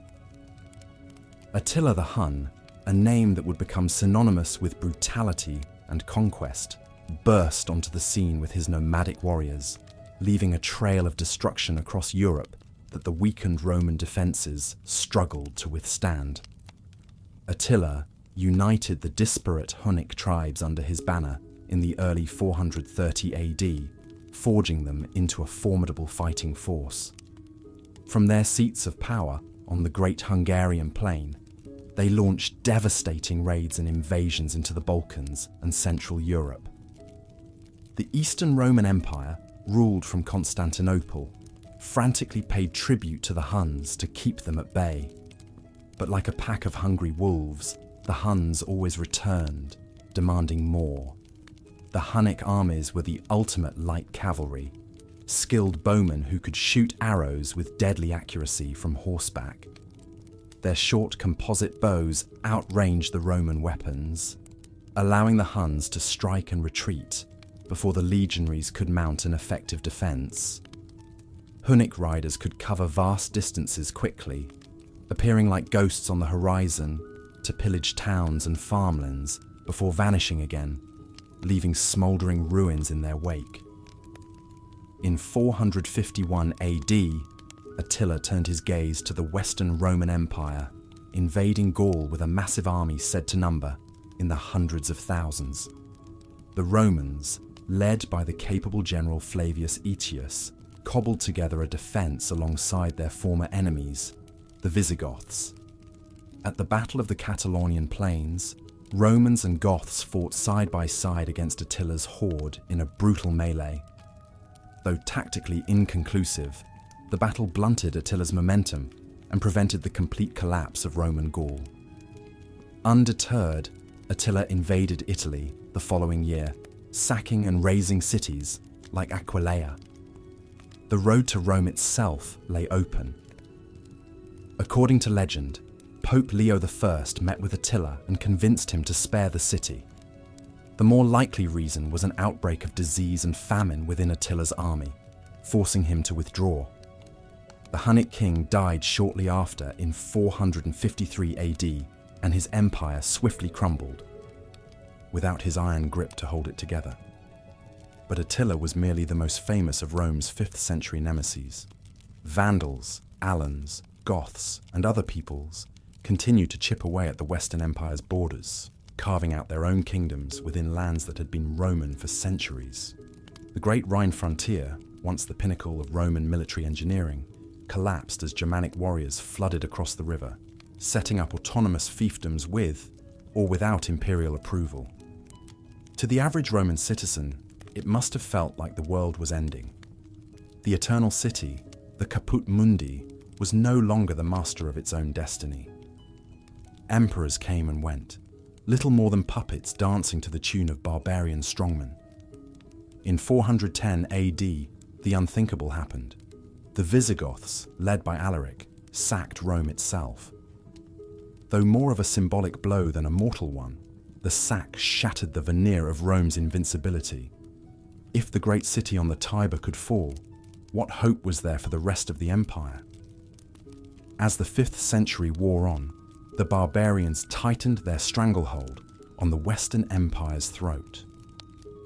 Ricimer, a half-Suebian, half-Visigothic general, became the power behind the throne, deposing and installing emperors at will. The Vandals seized North Africa, the empire's breadbasket, disrupting the flow of grain and trade that kept the Roman population fed. Slowly but surely, the imperial territory shrank until little more than Italy itself remained under nominal Roman control. For those living through these dark times, the future must have seemed bleak and uncertain. The old ways were crumbling, and the new world order had yet to take shape. But even as the Western Empire gasped its last breaths, the seeds of new civilizations and cultures were being planted in the fertile soil of its decaying corpse. The barbarians who toppled Rome would, in time, lay the foundations for the medieval kingdoms of Europe, blending Germanic, Hunnic, and Roman influences into something altogether new.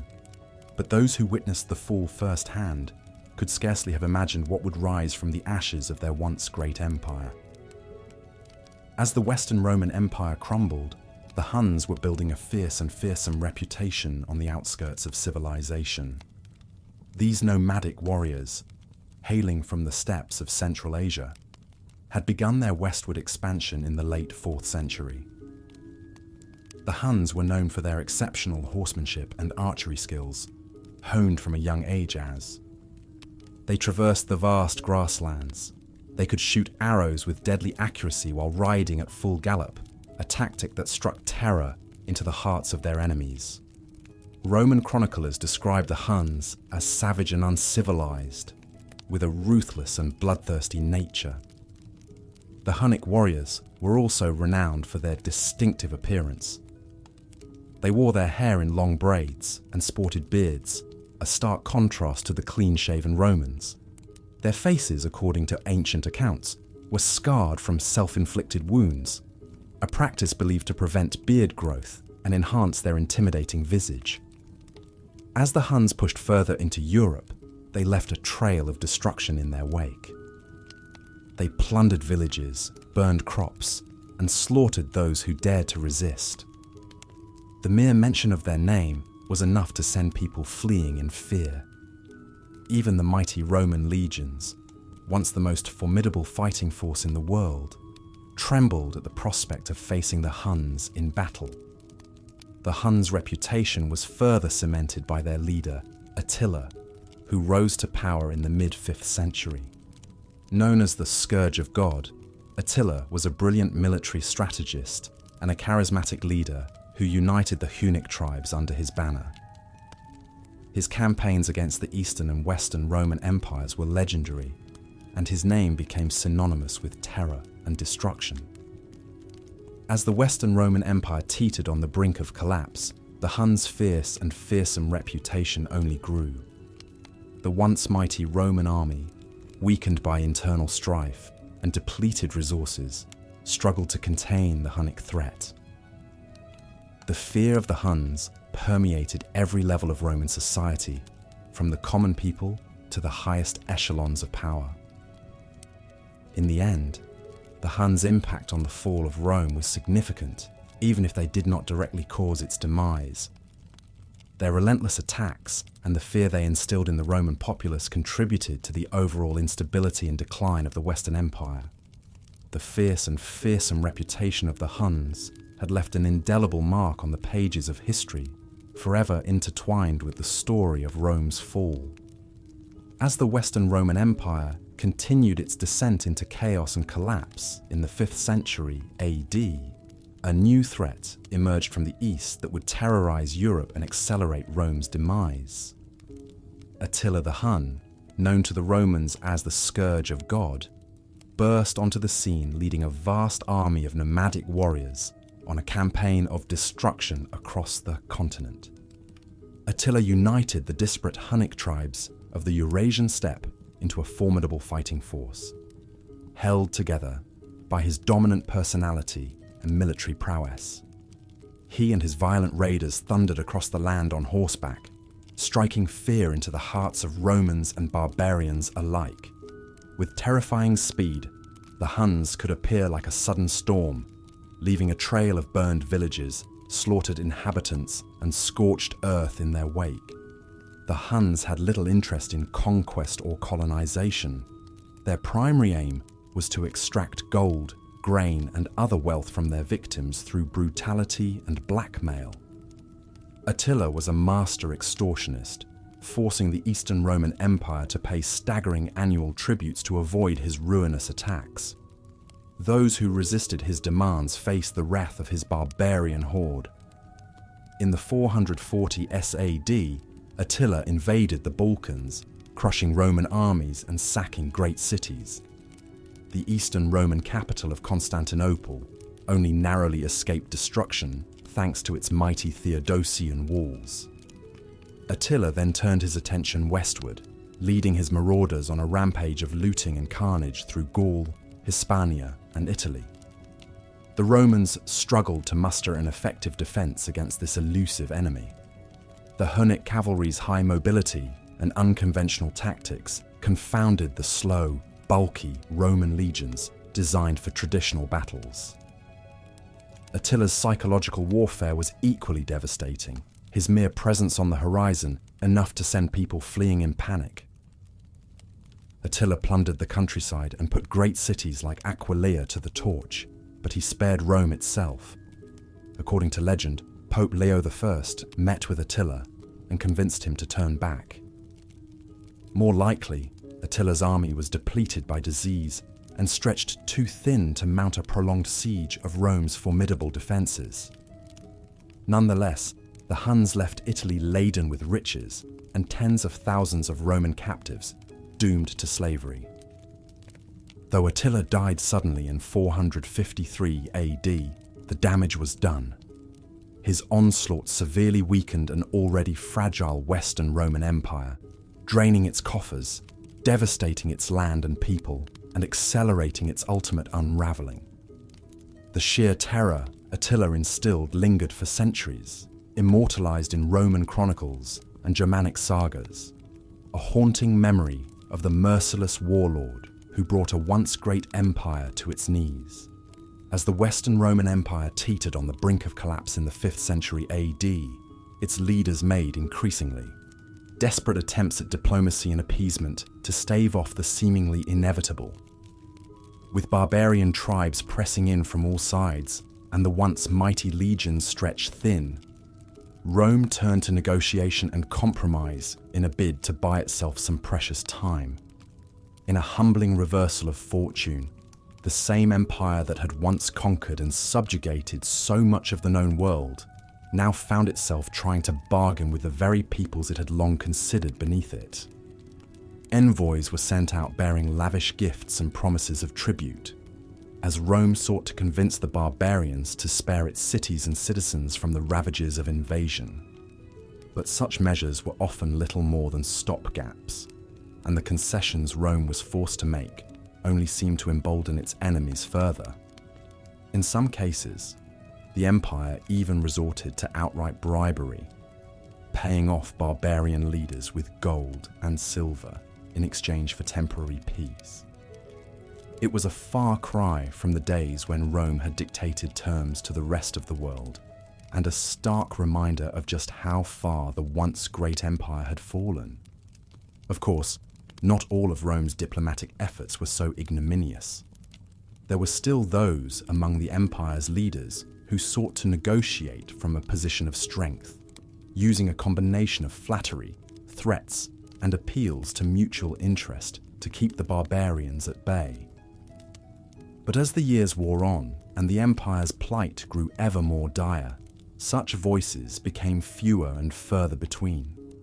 In the end, no amount of diplomacy or appeasement could save the Western Roman Empire from its ultimate fate. The rot had simply run too deep, and the forces arrayed against it had grown too strong. But for a brief moment in history, as the world they had known crumbled around them, the people of Rome clung to the hope that somehow, through some last-ditch effort at negotiation, they might yet stave off the darkness a little while longer. As tensions mounted between the Romans and the Huns, a Roman diplomat by the name of Priscus found himself on a perilous mission to negotiate with the infamous Attila the Hun. In the year 449 AD, Priscus set out from Constantinople as part of an embassy to Attila's court, located somewhere on the Great Hungarian Plain. The journey was long and arduous, taking the diplomatic party through treacherous terrain and hostile territories. After weeks of travel, Priscus and his companions finally arrived at Attila's sprawling compound, a vast network of wooden buildings and tents that seemed to stretch on forever. They were greeted by a dizzying array of sights, sounds, and smells. The clamour of blacksmiths at work, the aroma of roasting meats, and the chatter of people from all corners of Attila's empire. Priscus was ushered into Attila's presence, where he found himself face to face with the man who had become the scourge of the Roman world. Attila was not the barbarian brute that Priscus had expected, but rather a shrewd and calculating leader who knew how to wield his power. The two men engaged in a delicate dance of diplomacy, each trying to gain the upper hand without pushing the other too far. Over the course of several days, Priscus attended lavish banquets and witnessed firsthand the complex workings of Attila's court. He marveled at the way Attila managed to hold together such a vast and diverse empire, with people from dozens of different tribes and cultures all coexisting under his rule. But even as he admired Attila's political savvy, Priscus could not shake the sense of unease that hung over the negotiations. He knew that the fate of the Roman Empire hung in the balance, and that one false move could lead to disaster. In the end, Priscus was able to secure a fragile peace with Attila, but he knew that it would not last forever. As he made the long journey back to Constantinople, he could not help but wonder what the future held for Rome, and whether it would be able to withstand the gathering storm that was Attila and his Huns. As the Roman Empire began its slow decline, life for its citizens took on a new character, shaped by the crumbling institutions that had once provided stability and order. In the cities, the grand public works and monuments that had been the pride of earlier generations now often sat in disrepair, a silent testament to the fading glory of Rome. The forums where citizens had gathered to debate and socialize grew quieter as people retreated into their private lives, unsure of what the future held. For the wealthy, life went on much as it always had, albeit with a growing sense of unease. They still held lavish banquets in their sprawling villas, reclining on plush couches as servants attended to their every need. But now, the conversations were tinged with worry, as news of barbarian incursions and political turmoil filtered in from the far reaches of the empire. Some began to flee to their country estates, hoping to wait out the storm in the relative safety and comfort of their rural retreats. The middle class, once the backbone of Roman society, found themselves increasingly squeezed by the economic pressures of the time. Artisans and shopkeepers struggled to make ends meet as trade routes were disrupted and the value of currency fluctuated wildly. Many were forced to abandon their trades and seek employment in the households of the rich, or even to sell themselves into slavery to escape poverty. For the poor, life had always been a struggle, but the crumbling of the empire only made their lot harder.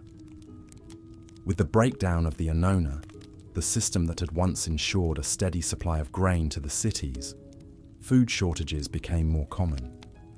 The poor crowded into squalid insulae, the multi-story tenements that packed the poorer quarters of Rome and other cities, living in cramped, unsanitary conditions. Disease was rampant, and infant mortality skyrocketed. In the countryside, the once prosperous villas that had dotted the landscape fell into decay as their owners abandoned them for the relative safety of the cities. Fields lay fallow, and the great aqueducts that had irrigated the land fell into disrepair.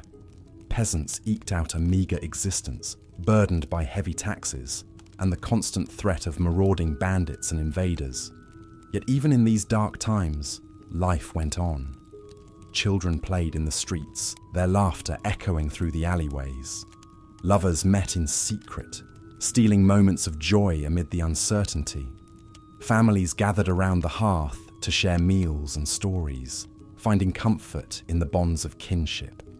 In the marketplaces, merchants still hawked their wares, their voices rising above the din of the crowds. People still gathered in the public baths, soaking in the steamy water and gossiping about the latest news. In the amphitheatres, gladiators still fought and died for the entertainment of the masses, though the spectacles were fewer and less grand than in years past. Religion took on new importance in this time of upheaval, as people sought solace and meaning in the face of an uncertain future. Christianity, once a small, persecuted sect, began to gain traction, offering a message of hope and salvation that resonated with many.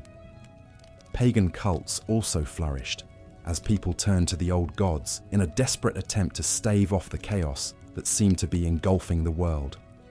As the empire crumbled around them, the people of Rome clung to what they knew, to the rhythms and routines of daily life that had sustained them for generations.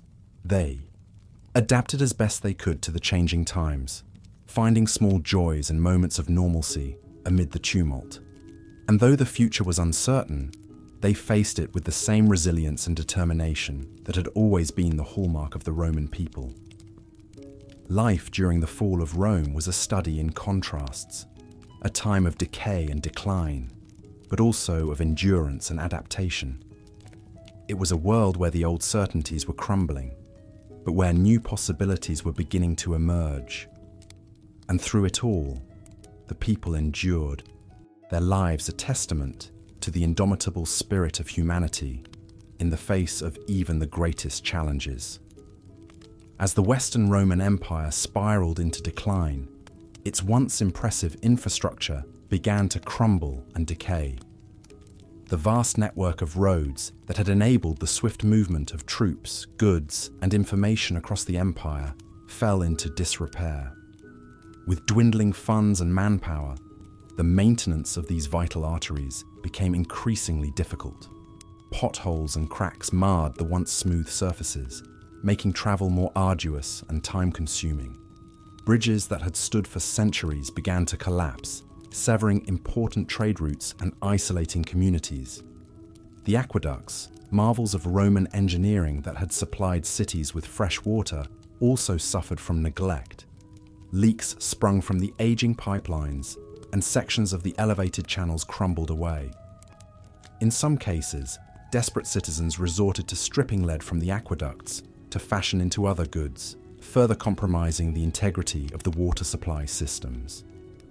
As the flow of clean water diminished, sanitation in the cities deteriorated, leading to the spread of disease and a decline in public health. The degradation of infrastructure had far-reaching consequences for the people living in the waning days of the Western Roman Empire. Farmers struggled to transport their crops to market, leading to food shortages in urban areas. Merchants faced longer and more perilous journeys, driving up the cost of goods. Communication between different regions became more difficult, weakening the cohesion of the empire. The once mighty Roman army, which had relied on the road network for quick deployment, found its mobility severely hampered. As the infrastructure crumbled, so too did the sense of unity and purpose that had held the empire together. The declining state of roads and aqueducts served as a tangible reminder of Rome's fading glory, a symbol of the unraveling of a once great civilization. For the average Roman citizen, life became more challenging and uncertain as the familiar comforts and conveniences they had long taken for granted slowly eroded away, mirroring the gradual disintegration of the Western Roman Empire itself. As the Western Roman Empire continued its gradual decline, everyday life became increasingly difficult for the average Roman citizen. The once thriving economy and extensive trade networks that had brought prosperity to the empire for centuries began to contract and fray. Merchants found it more and more challenging to safely transport their goods along roads and trade routes that were now plagued by bandits and invading tribes. The reduced flow of goods and resources led to shortages and rising prices in many Roman cities and towns. With the economy in a state of deterioration, poverty became more widespread. Many farmers, artisans, and laborers struggled to make ends meet as demand for their goods and services dwindled. Some were forced to abandon their trades altogether, seeking employment as hired hands or even resorting to begging in the streets. In the countryside, small farmers often found themselves unable to compete with the large, wealthy estates that dominated agricultural production. These struggling farmers frequently had no choice but to sell their land and become tenant farmers or migrate to the cities in search of work. The once vibrant urban centers of the Roman Empire were not immune to the economic downturn. As trade and commerce slowed, many businesses shuttered their doors, leaving behind empty storefronts and unemployed workers. The city's poorer districts became increasingly overcrowded as more people from the countryside poured in, hoping to find a better life. However, with limited opportunities and resources, these urban poor often found themselves living in squalid conditions, relying on the charity of the wealthy or the increasingly overburdened state welfare system. As poverty spread and the gap between rich and poor widened, social unrest began to simmer beneath the surface of Roman society. Desperate people sometimes turned to crime, joining gangs of thieves, or even forming mobs to loot and riot during times of extreme hardship. The government, already strained by the costs of defending the empire and maintaining order, found it increasingly difficult to address the needs of its most vulnerable citizens. This growing inequality and instability further weakened the foundations of the once mighty Roman Empire, contributing to its eventual collapse in the West. As Christianity continued to spread and gain influence throughout the Roman Empire in the 4th and 5th centuries, it increasingly came into conflict with the traditional pagan religions that had long been practiced in Rome. These clashes between paganism and Christianity played out in both the religious and political spheres, contributing to the growing instability during the empire's gradual decline and fall. For centuries, Roman religious life had centered around the worship of a pantheon of gods and participation in various festivals, rituals, and sacrifices in their honor. But as Christian teachings took hold, these pagan practices came to be seen as idolatrous and incompatible with monotheistic Christian doctrine. Pagan temples were increasingly abandoned or destroyed, and fewer public resources were devoted to the upkeep of the old cultic infrastructure. This shift was accelerated by the policies of Christian emperors like Constantine I and Theodosius I, who actively promoted Christianity while enacting laws against pagan practices. The Theodosian decrees of the late 4th century essentially banned pagan worship altogether. Pagan holidays were replaced on the calendar by Christian ones, and even common activities like making sacrifices to the old Roman gods became punishable offences. Of course, not all Romans readily accepted these changes. Many aristocratic families in particular held on to their pagan traditions, whether out of genuine religious devotion, cultural conservatism, or as a form of protest against the growth of imperial Christianity. In some cases, prominent pagans were subjected to mob violence and persecution, not unlike what Christians themselves had experienced in earlier centuries. Ironically, some Christians adopted elements of pagan worship in the process of stamping it out, such as adapting pagan shrines and festivals to Christian purposes.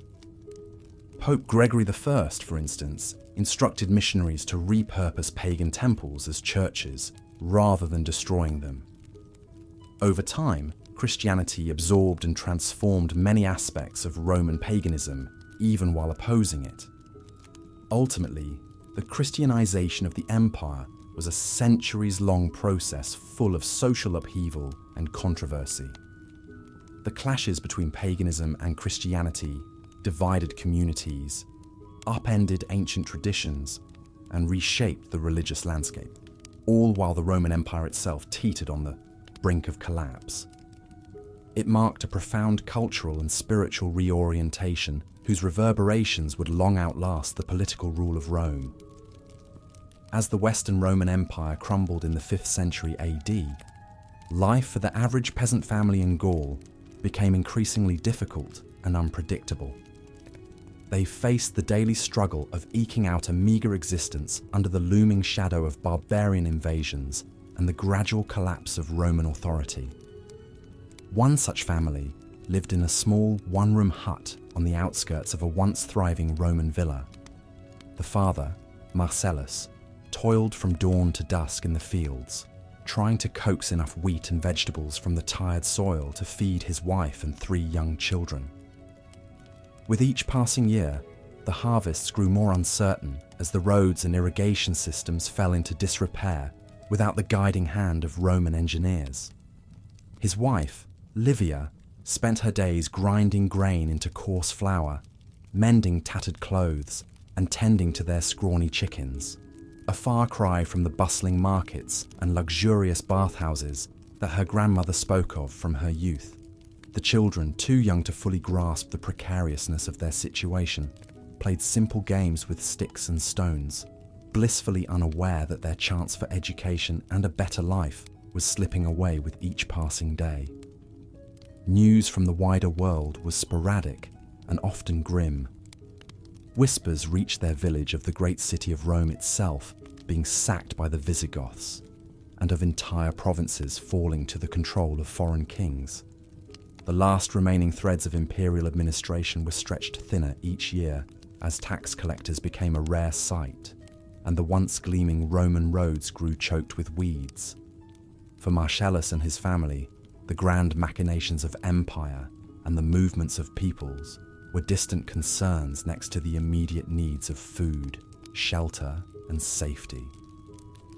They clung to the ancient rhythms of planting and harvest, of sun and rain and soil, even as the world they had always known crumbled around them. There was no time for philosophy or art, only the daily struggle to survive in a land that was at once familiar and yet ever more foreign. As they huddled around their meagre fire each night, listening to the distant howls of wolves and the rustling of the wind through the trees, Marcellus couldn't help but wonder what the future held for his children and their children. The Pax Romana, the centuries of peace and prosperity that had shaped. Their world had faded into memory. An uncertain path lay ahead, into a new world order that none could yet see clearly. But for now, they endured, day by day, season by season, holding fast to family and faith as the last light of Rome sputtered and dimmed on the horizon. As the Western Roman Empire entered its final centuries, the once glorious capital city of Rome was a shadow of its former self. The splendor and opulence that had defined the city at its height had given way to a more subdued and troubled existence. The grand marble temples and bustling forums now stood alongside crumbling aqueducts and abandoned neighborhoods. The city's population, which had swelled to over 1 million at its peak, had dwindled significantly as economic hardship, political instability, and the allure of safer havens drove many Romans away. Yet even in this diminished state, Rome remained a city of contrasts and contradictions. The wealthy elite still clung to their lavish lifestyles, hosting elaborate banquets in their sprawling villas and adorning themselves with expensive silk and glittering jewels. They sought solace in the pleasures of the moment, perhaps sensing that their world was slowly crumbling around them. The less fortunate, however, faced a daily struggle for survival. With the empire's trade networks disrupted and its agricultural base in decline, food shortages and rising prices became all too common. The once reliable system of grain distribution, which had long kept the city's poor fed, grew increasingly strained and sporadic. Despite the hardships, life in Rome trudged on. The city's markets still buzzed with activity, even if the goods on offer were less plentiful and more expensive than in years past. Artisans and craftsmen continued to ply their trades, creating the intricate mosaics, delicate glassware, and finely wrought metalwork, for which Roman artisanship was renowned. The city's bathhouses, though fewer in number and less well maintained than before, remained popular gathering places where Romans could socialize, relax, and escape the pressures of daily life. Religion, too, played an increasingly important role in the lives of Romans during this period. Christianity, which had once been a small and persecuted sect, had grown to become the empire's official religion.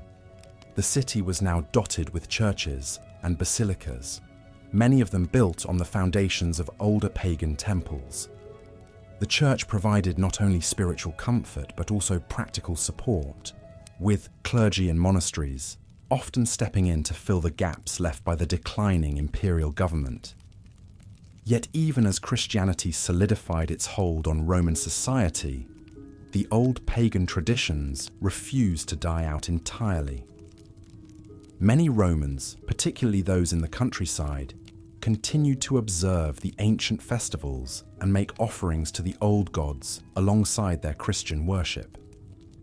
This blending of old and new, pagan and Christian, was a testament to the resilience and adaptability of Roman culture, even in the face of great change. As the empire's borders grew increasingly porous and its armies less able to defend against foreign incursions, the spectre of invasion loomed large in the minds of many Romans. The city's once mighty walls, which had stood for centuries as a symbol of Rome's invincibility, now seemed all too vulnerable. Stories of barbarian raids and the sacking of other Roman cities spread like wildfire, fueling a sense of unease and foreboding. Yet despite the many challenges they faced, the people of Rome clung to their identity as Romans. They took pride in their city's long history and rich cultural heritage, even as they watched the empire that had once seemed eternal slowly crumble around them. In the face of an uncertain future, they found solace in the familiar rhythms of daily life, in the bustle of the markets, the laughter of children at play, and the quiet moments of reflection in the city's churches and temples. As the sun set over the 7 hills of Rome, casting long shadows across the city's ancient streets and monuments. One could almost imagine the ghosts of Rome's glorious past mingling with its troubled present. The city that had once been the center of the world, the Caput Mundi, was now a mere flicker of its former self. Yet even in its decline, Rome remained a city of enduring fascination, a testament to the heights of human achievement and the inexorable march of history. As the Western Roman Empire crumbled, the once grand architecture and cultural institutions that had defined Roman life for centuries began to fade and decay. The magnificent temples, bathhouses, and amphitheatres that stood as testaments to Rome's power and prosperity now sat in disrepair, their marble facades cracked and crumbling, their intricate mosaics and frescoes slowly eroding away. The famous Roman roads, which had connected the vast empire and facilitated trade and communication, fell into neglect. Without regular maintenance, the stone-paved highways that had once been the envy of the world became overgrown with weeds and riddled with potholes, making travel increasingly difficult and dangerous. The great public works projects that had provided citizens with clean water, sanitation, and entertainment also suffered. The aqueducts, which had carried fresh water from distant springs into the heart of Rome's cities, began to leak and collapse, leaving many neighborhoods without a reliable water supply. The once bustling public baths, where Romans had gathered to socialize, relax, and conduct business, now stood empty and echoing, their heated pools gone cold. Even the majestic Roman Forum, the center of political and social life in the capital, lost much of its former glory. The grand basilicas and temples that had once housed the Senate and hosted important public events were now overshadowed by the crumbling ruins of abandoned buildings and the makeshift shelters of the city's growing population of the poor and displaced. As the empire's economy faltered and resources grew scarce, many of the cultural institutions that had flourished during Rome's golden age began to decline as well. The great libraries and schools that had preserved and transmitted classical knowledge saw their collections dwindle and their doors close. The patronage of the arts and sciences, once a source of pride for wealthy Romans, became an unaffordable luxury, and many talented artists, writers, and thinkers found themselves without support or an audience. Yet even as the physical remnants of Rome's past grandeur slowly crumbled, the cultural legacy of the empire endured. The ideas, values, and achievements of Roman civilization continued to shape the Western world long after the fall of Rome itself, influencing everything from language and law to art and architecture. And though the once mighty monuments of Rome's glory days now stood as mere shadows of their former selves, they remained a poignant reminder of the heights to which human ambition and ingenuity could soar, even in the face of inevitable decline and decay. As the Western Roman Empire continued its decline, the once thriving fields of education, arts, and urban society began to deteriorate as well. The grand public works projects and majestic monuments that had once been the pride of Rome fell into disrepair. Aqueducts that had supplied fresh water to the cities were neglected, leading to a decrease in sanitation and public health. The great Roman baths, which had served as social hubs and cultural centers, were abandoned as the cost of maintaining them became too high. The education system, which had produced some of the greatest minds in history, also suffered. Many wealthy families could no longer afford to send their children to school, and the quality of teaching declined as fewer resources were available. The study of Greek, once considered essential for any educated Roman, became less common as the empire's ties to the East weakened. The libraries that had housed vast collections of knowledge were no longer maintained, and many precious manuscripts were lost or destroyed. The arts, too, experienced a decline during this period. The once vibrant theatre scene, which had entertained and educated the masses, faded away as funding dried up, and audiences dwindled. The intricate mosaics and frescoes that had adorned the walls of Roman villas and public buildings were no longer commissioned, and the skills required to create them were gradually lost. Sculptors and painters, who had once been highly sought after, found themselves without patrons, as the wealthy elite focused their resources on more pressing matters. The decline of urban society was perhaps the most visible sign of Rome's fall. The bustling cities that had been the heart of the empire became shadows of their former selves. As trade routes were disrupted and the economy faltered, many people left the cities in search of better opportunities in the countryside.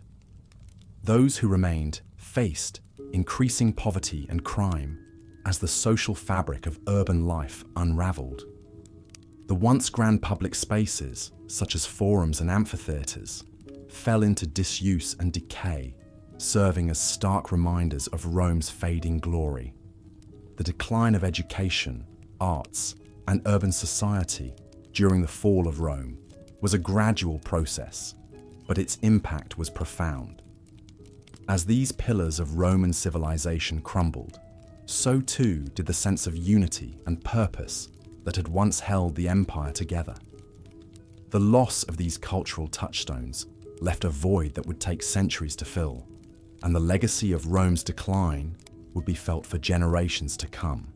As the Western Roman Empire crumbled in the 5th century AD, life for its citizens stood in stark contrast to the heights of the Pax Romana period a few centuries prior. Gone were the days of relative peace, stability, and prosperity that had characterized much of the first 2 centuries AD. The Pax Romana, or Roman peace, was a golden age for the empire. Trade flourished across the Mediterranean, allowing goods, people, and ideas to flow freely. Majestic cities like Rome itself boasted populations of over 1 million, with grand public works like aqueducts, bathhouses, and amphitheatres. Even smaller towns enjoyed the benefits of Roman infrastructure and civic institutions. But by the late 400s, this world was but a fading memory. The political turmoil, economic decline, and outside invasions that plagued the late Western Empire made the Pax Romana seem like a distant dream. Cities that had once bustled with commerce and culture now lay in ruins or were shadows of their former selves. The elaborate road system and trade networks that knit the empire together fell into disrepair. Law and order broke down as central authority waned and local strongmen asserted control. It would have been hard for a Roman of the 5th century to believe that their civilization had once stretched from the British Isles to the Middle East and encompassed some 70 million people. The contrast was perhaps most stark in the eternal city of Rome itself. In the heyday of the Pax Romana, Rome was the largest and most splendid metropolis in the known world, a cosmopolitan capital adorned with majestic temples, palaces, public monuments and gardens. Its forums buzzed with political debate and philosophical discourse. Exotic goods from silk to spices flowed through its great markets. Lavish public spectacles entertained the masses. But by 476 AD, when the last Western emperor was deposed, Rome was an abandoned, starving city, its population having dwindled to perhaps 30,000. The mighty Roman legions that had once guarded the empire's frontiers were now a disorganized patchwork of foreign mercenaries. Everywhere a Roman of the 5th century looked, they would have seen a world in decay, a pale reflection of past glories. The Pax Romana was gone, and the Dark Ages were descending. As the empire crumbled around him, Flavius Aetius, a retired Roman senator, often found himself lost in memories of better days. He would sit in the courtyard of his villa on the outskirts of Rome, gazing at the overgrown gardens that had once been meticulously maintained by a staff of servants. The marble statues were now chipped and weathered, their faces worn smooth by time and neglect. Flavius remembered the grand feasts he had hosted in his younger years, when his home was filled with the laughter and chatter of fellow senators, wealthy merchants, and distinguished guests from far-off lands. They would dine on succulent roasted meats, exotic fruits, and the finest wines, while discussing politics, philosophy, and the latest gossip from the imperial court. He thought back to the days when Rome was the center of the world, a shining beacon of civilization and power. The city's streets were lined with magnificent temples, bustling markets, and grand public buildings, adorned with intricate mosaics and towering columns. The Roman legions were feared and respected across the known world, their discipline and prowess in battle unmatched. But now, as Flavius sat in his quiet courtyard, the city he had once loved was a mere shadow of its former self. The streets were filled with the desperate and the destitute, refugees from the provinces seeking safety within the city walls, as barbarian tribes ravaged the countryside. Many of the grand buildings had fallen into disrepair, their once gleaming marble facades now stained and crumbling. The Senate, too, had lost much of its power and influence. The emperors of recent years had been weak and ineffectual, more concerned with their own pleasures and petty rivalries than with the welfare of the empire. Corruption and greed ran rampant, and the once mighty Roman legions struggled to defend the empire's borders against the relentless onslaught of barbarian invaders. As the sun began to set over the city, casting long shadows across the courtyard, Flavius sighed deeply. He knew that the Rome of his youth was gone, perhaps forever. The world was changing, and the empire he had once served so proudly was slowly crumbling from within. All he could do now was cling to his memories of better days, a bittersweet reminder of the glory and grandeur that had once been Rome's, and hope that somehow, someday, the eternal city might rise again from the ashes of its own decline. As the Western Roman Empire limped through the 5th century AD, a series of short-lived emperors struggled to hold together the fragmented remnants of a once mighty civilization. The last of these ill-fated rulers was a young man named Romulus Augustus, known derisively by the diminutive nickname Augustulus, meaning Little Augustus. His reign would prove to be the final chapter in the long, tumultuous history of ancient Rome. Romulus Augustulus came to power in 475 AD, at the tender age of 14 or 15, installed as a puppet emperor by his father, a powerful military commander named Orestes. The boy ruler inherited an empire crumbling under the weight of economic decline, political instability, and relentless pressure from Germanic tribes encroaching on Roman territories. Despite his youth and inexperience, Romulus Augustulus faced the daunting task of governing an empire that had lost much of its former glory. The Western Roman Empire at this time was a mere shadow of its former self, reduced to a rump state centered around the Italian peninsula. The imperial government in Ravenna, a fortress city on the Adriatic coast, clung tenuously to power. One of the most pressing challenges facing the young emperor was the growing discontent among the foederati, the Germanic mercenaries who made up a significant portion of the Roman military.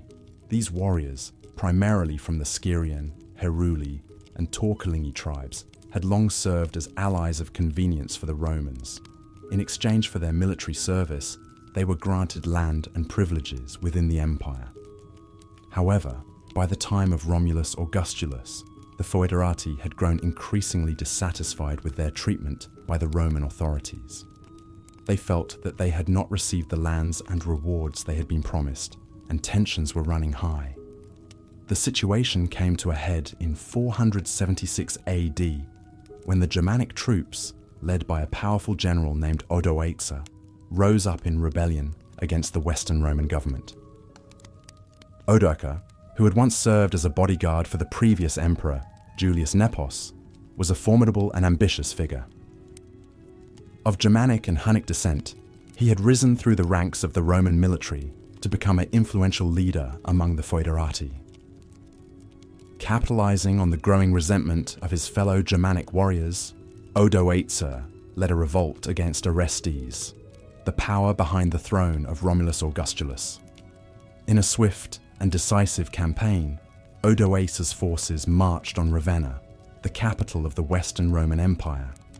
They quickly overwhelmed the city's defenses and captured Orestes, who was promptly executed. The young emperor Romulus Augustulus was spared, perhaps due to his youth or the fact that he posed little threat to Odoacer's ambitions. With Orestes dead and Romulus Augustulus deposed, Odoacer became the de facto ruler of Italy. In a symbolic gesture, he sent the imperial regalia of the Western Roman Empire to the Eastern Roman Emperor Zeno in Constantinople, effectively acknowledging that the Western Empire had come to an end. Zeno, in turn, granted Odoacer the title of patrician, recognizing his authority over Italy. The deposition of Romulus Augustulus in 476 AD marked a watershed moment in European history.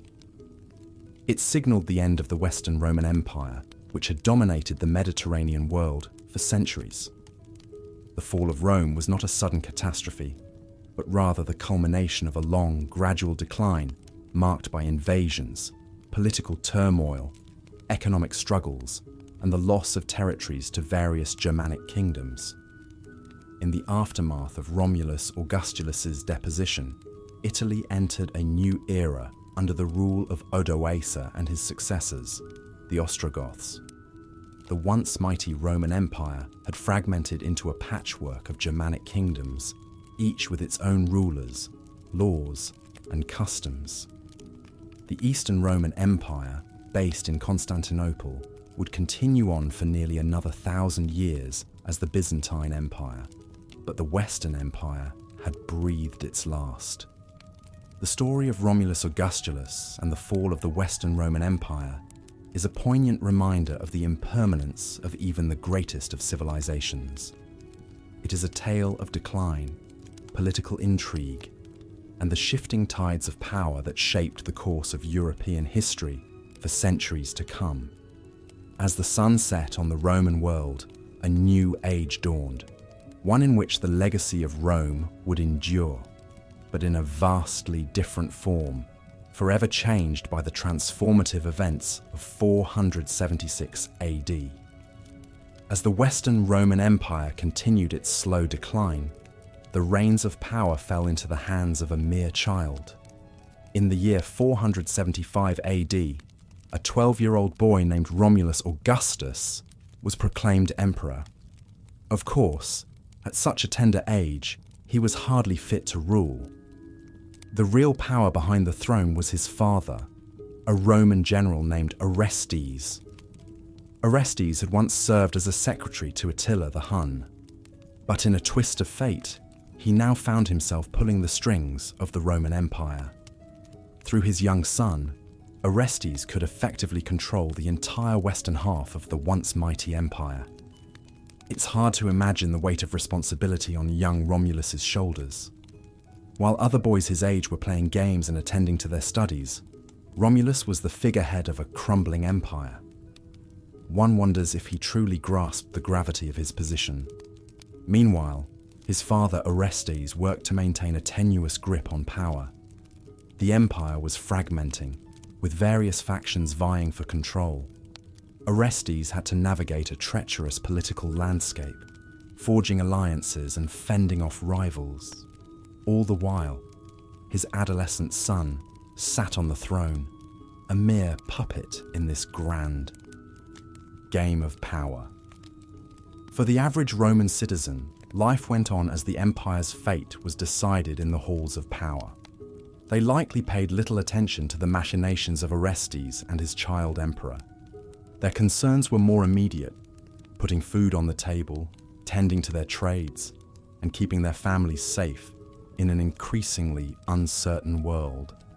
Little did they know that this strange reign, with a boy on the throne and his father pulling the strings behind the scenes, would be one of the last gasps of the Western Roman Empire.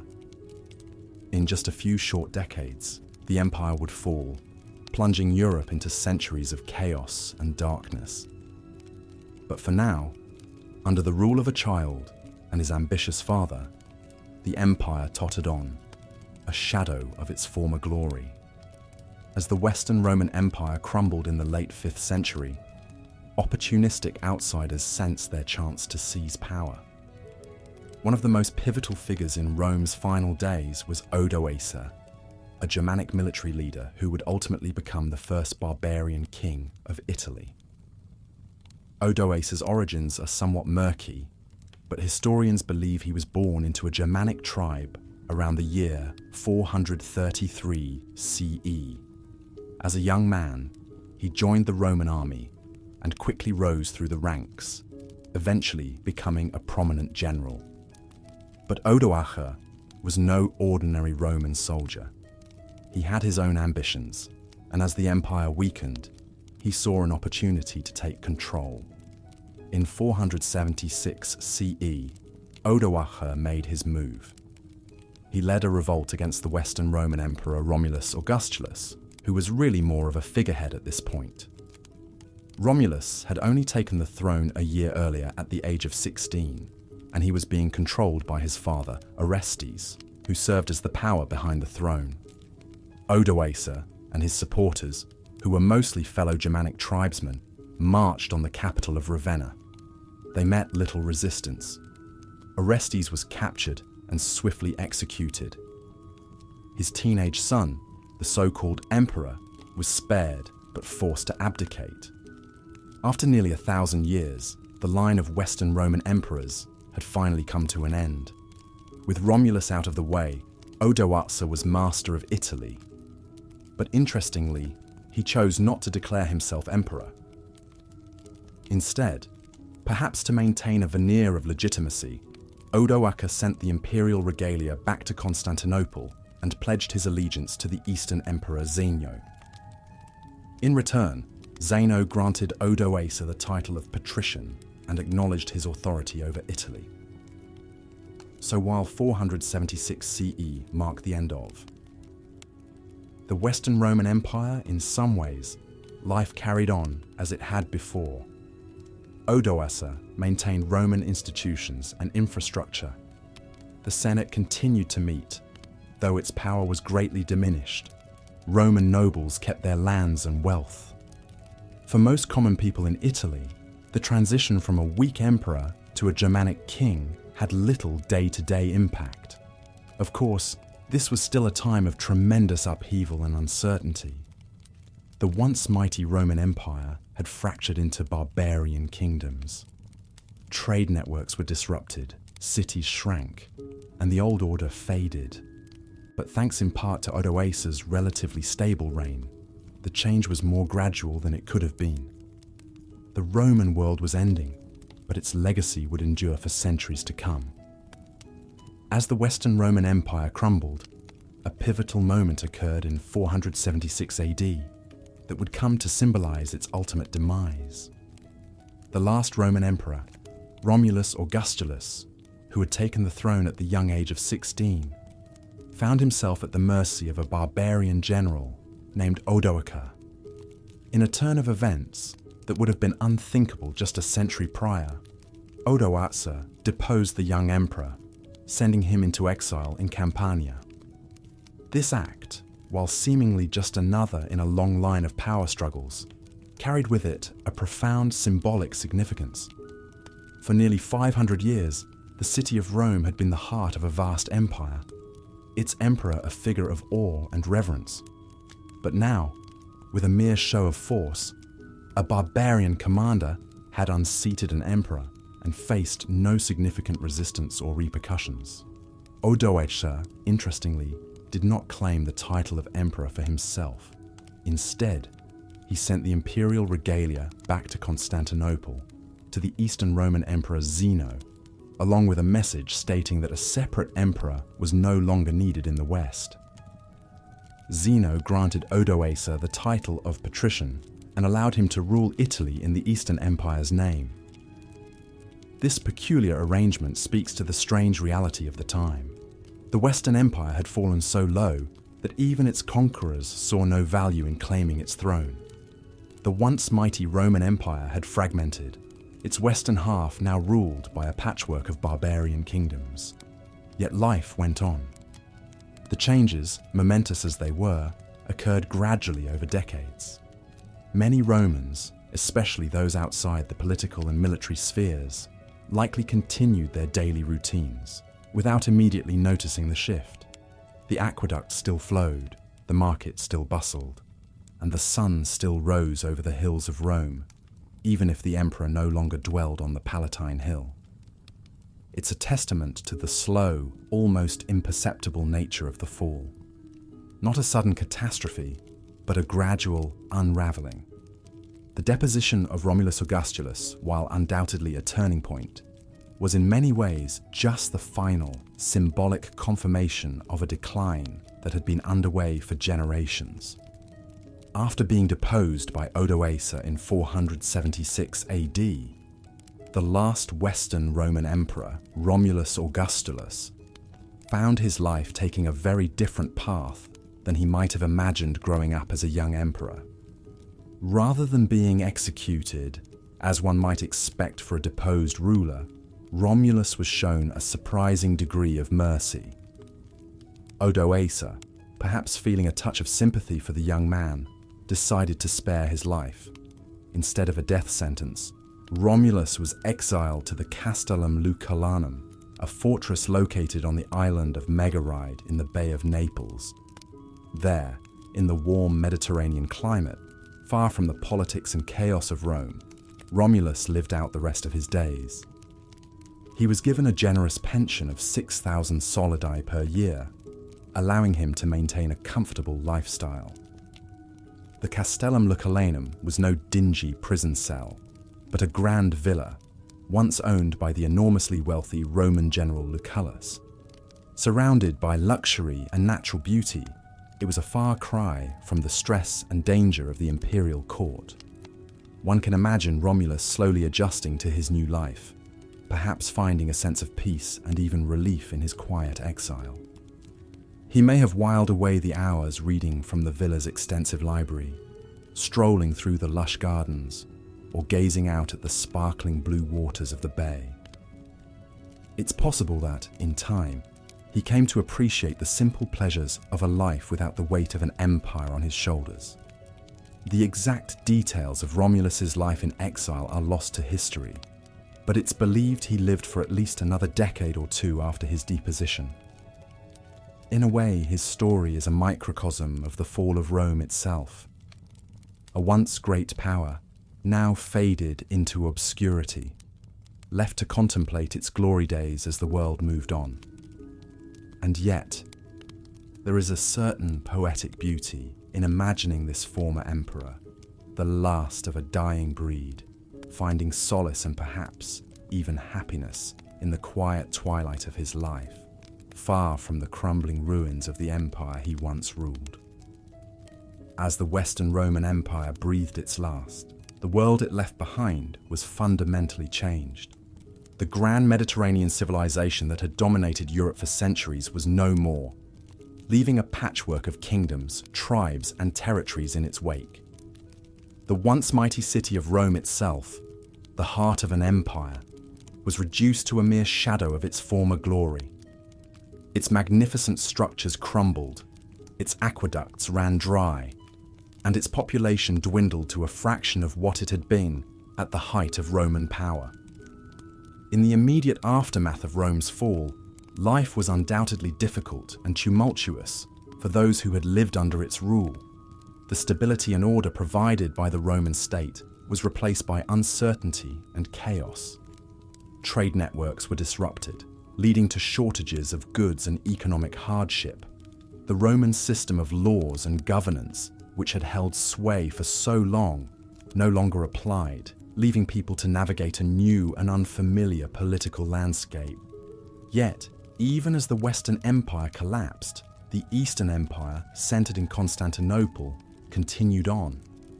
This Byzantine Empire, as it came to be known, preserved many aspects of Roman culture, law, and tradition. It would endure for nearly 1,000 years after the fall of Rome, serving as a bastion of civilization in a troubled world. In the West, new kingdoms emerged from the ashes of the empire. The Ostrogoths in Italy, the Visigoths in Spain, and the Franks in Gaul all established their own realms in the former Roman provinces.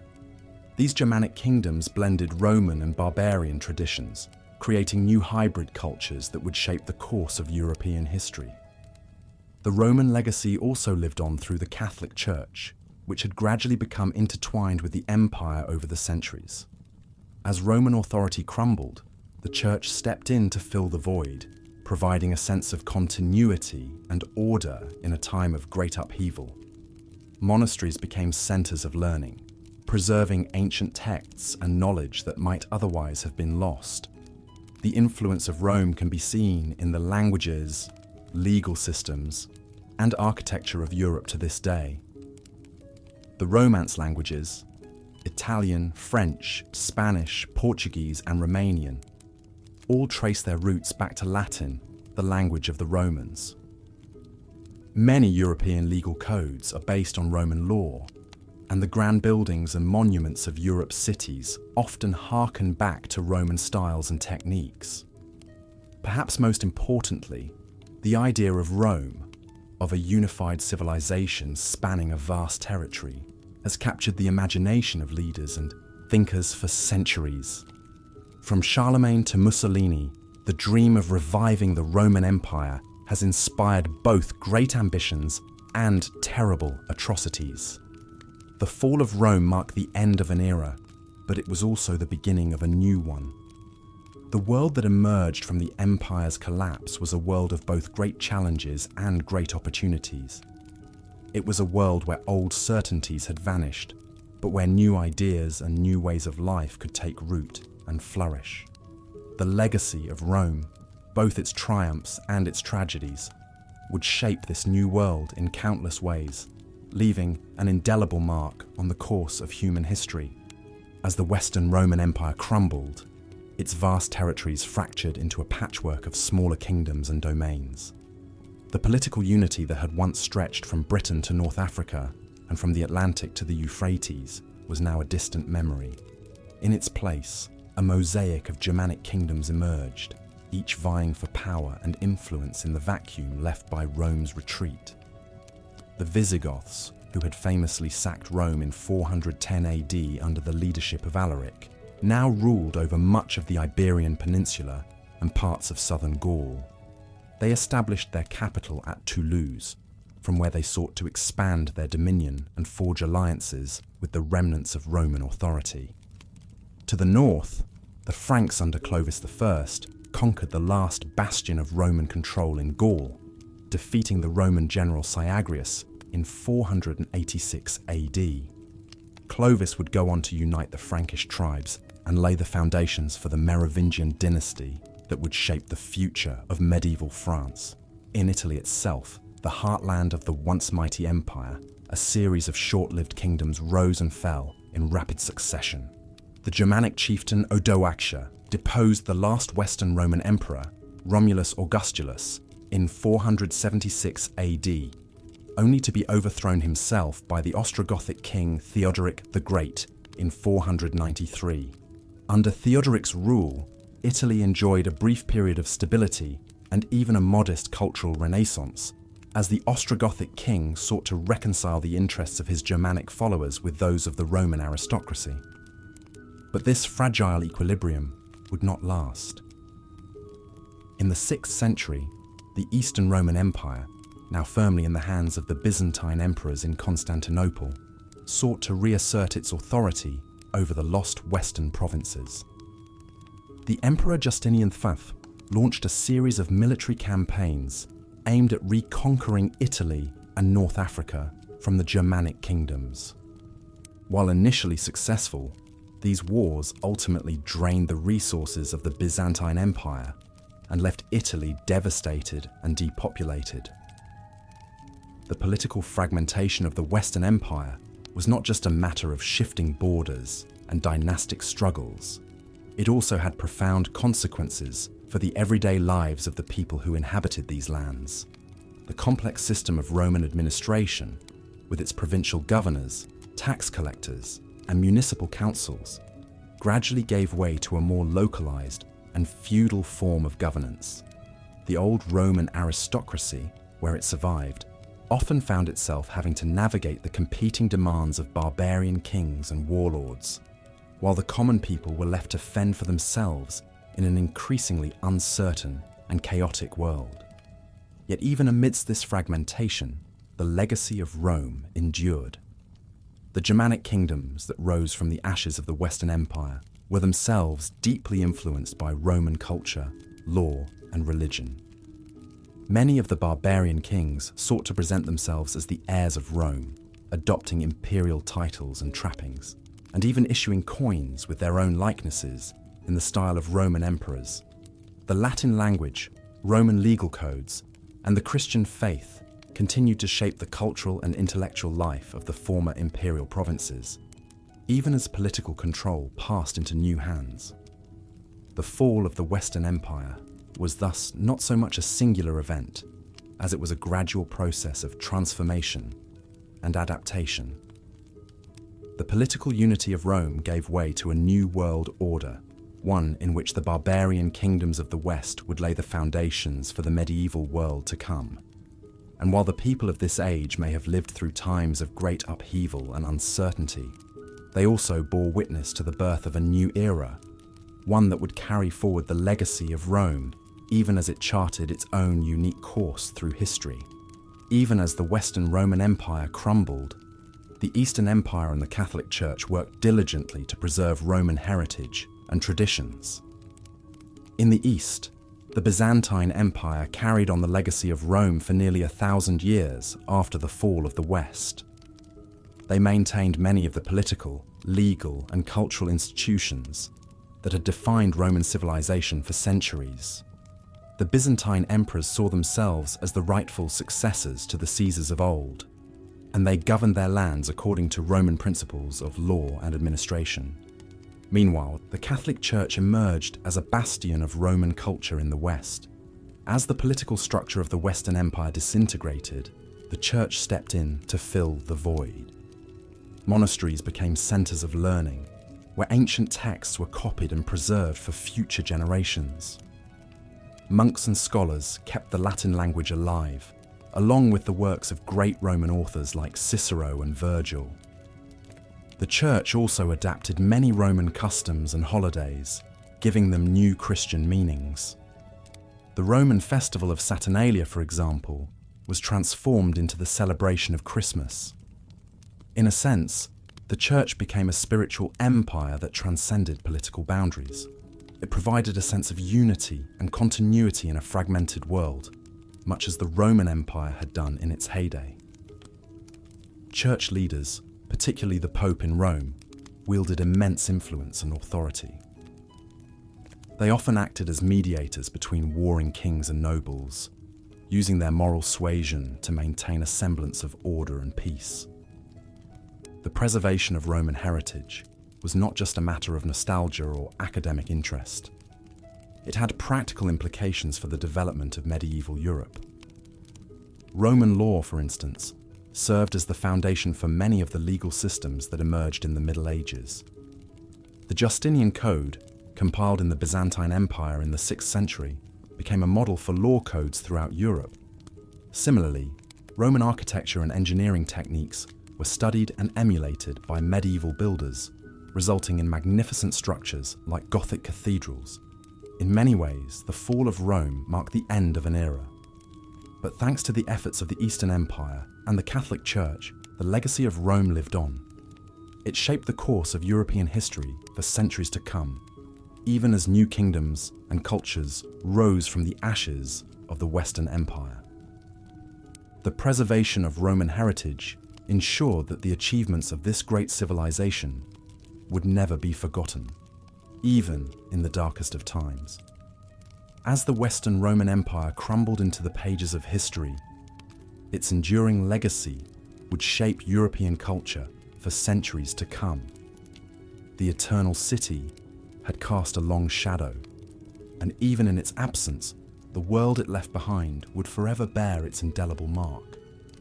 The Latin language, once the tongue of Rome's vast dominions, evolved and fragmented into the Romance languages we know today: Italian, French, Spanish, Portuguese, and Romanian.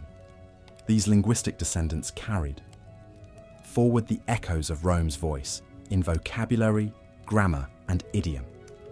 Latin itself lived on as the language of scholarship and the Catholic Church, a testament to Rome's intellectual and spiritual impact.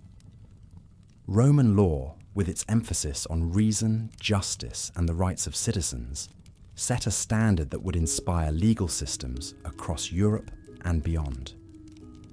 The Justinian Code, compiled in the Eastern Roman Empire, became a foundational text for medieval and modern legal thought. From the English common law to the Napoleonic Code, Rome's legal legacy endured. In art and architecture, the classical forms and motifs of Rome remain the gold standard of beauty and sophistication long after the empire's fall.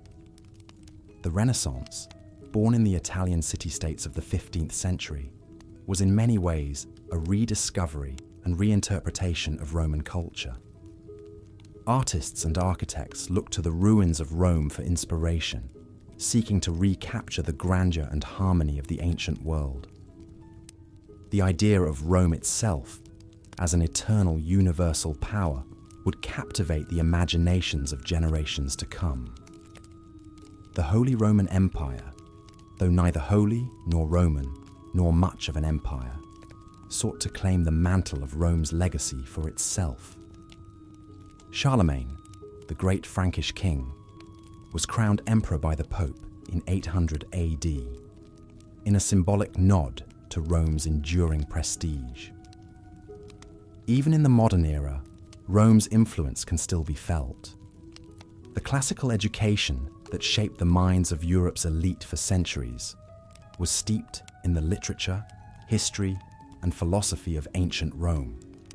The founding fathers of the United States looked to the Roman Republic as a model for their fledgling nation, and the architecture of Washington, D.C. bears witness to that inspiration. In countless ways, large and small, the legacy of Rome endures. Though the empire itself fell, its spirit lived on, shaping the course of European history and culture in ways that still resonate to this day. As we drift off to sleep, we can dream of that eternal city, secure in the knowledge that its story and its influence will never truly fade away. As the Western Roman Empire crumbled in the late 5th century AD, an Italian monk named Paulus Orosius took it upon himself to chronicle the history of Rome from its founding up to his present day. Orosius was born in Braga, in what is now Portugal, around the year 385. He was a student of the renowned theologian Augustine of Hippo. In the year 414, Orosius travelled to the Holy Land, seeking advice from another famous scholar of the time, St. Jerome, who was living in Bethlehem. But the journey was perilous. The Mediterranean was overrun with pirates, the roads were plagued by bandits, and the collapsing Roman Empire could no longer ensure the safety of travellers. Nevertheless, Orosius made it to Bethlehem and met with Jerome. The two discussed the troubling state of the world and the many calamities that had befallen Rome. Jerome encouraged Orosius to write a history of the world from a Christian perspective, to show that the fall of Rome was not due to the rise of Christianity, as some pagans claimed, but rather due to the sins and moral failings of the Romans themselves. Orosius returned to the West and began work on his magnum opus, which he titled 7 Books of History Against the Pagans. In it, he told the story of the world from the creation up to his own time, focusing especially on the history of Rome. He drew heavily on earlier historians like Livy and Tacitus, but he added his own Christian commentary and interpretation, writing amidst the chaos and uncertainty of the empire's final years. Orosius painted a vivid picture of a world in turmoil. He described the sack of Rome by the Visigoths in 410, the first time the Eternal City had fallen to a foreign enemy in 800 years. He recounted the many civil wars, plagues, famines, and natural disasters that had rocked the empire. And yet, through it all, Orosius saw the hand of God at work, guiding history towards its ultimate end. Orosius' work became widely read in the Middle Ages and helped shape the way medieval Christians understood the fall of Rome and the role of their faith in history. His tale is a poignant reminder of what it was like to live through the end of an era, watching as a once mighty civilization crumbled into dust. One can imagine the monk scribbling away by candlelight in his monastery cell, racing against time to finish his work before the light of Rome was extinguished forever. As the Western Roman Empire crumbled into fragments, the lives of Romans began to change in subtle but significant ways. The grand imperial administration that had once held sway over much of Europe and the Mediterranean was reduced to a patchwork of local powers. In the place of Roman governors, Germanic kings and warlords now ruled. Where well-maintained Roman roads had connected a vast empire, now only rough tracks linked isolated communities. The great cities that had been the jewels of the Roman civilization, Rome, Milan, Trier, diminished in size and splendor as people fled to the countryside in search of safety and sustenance. Yet amidst this upheaval, the rhythms and routines of daily life went on. In the early Middle Ages, most people in the former Western Empire still lived much as their ancestors had for centuries. The majority were farmers, living in small villages and hamlets scattered across the landscape. They grew wheat, barley, and vegetables, raised pigs, sheep, and cattle, and foraged in the surrounding woods for fruit, nuts, and game. Life revolved around the passing of the seasons, planting in spring, tending crops in summer, harvesting in autumn, and huddling by the hearth in winter. Though the Roman state was gone, its influence could still be felt in myriad ways. Latin remained the language of learning and liturgy. The Christian Church, which had gradually become intertwined with Roman identity, now stepped into the void left by the empire's collapse. Bishops often took on the role of civic leaders, distributing alms to the poor and interceding with the new rulers on behalf of their flock. Monasteries became outposts of education and literacy in an increasingly fragmented world. In the cities and towns that remained, artisans and craftsmen continued to ply their trades, though on a diminished scale. Potters, blacksmiths, weavers, and masons could still be found, their wares highly valued in an age when long-distance trade had declined. The rich still enjoyed some luxuries, like fine glassware and jewelry, but for most people, life was a struggle for basic necessities. The Roman aristocracy, once a glittering elite with vast landholdings and political power, saw its fortunes wane. Some managed to preserve their status by cooperating with the Germanic invaders, serving as advisors or administrators. Others retreated to their country estates, living off the produce of the land and the labor of peasants. A few clung to the tattered remnants of imperial pride, stubbornly staging chariot races and poetry recitals as if the glory of Rome had never faded. For the Germanic peoples who now ruled much of the Western Empire, the Roman legacy was a double-edged sword. On the one hand, they admired and emulated the trappings of Roman power, the grand buildings, the flowing robes, the titles of authority. Ostrogothic kings, like Theodoric the Great, styled themselves as heirs to the Caesars, minting coins with their own likenesses and patronizing scholars. And artists.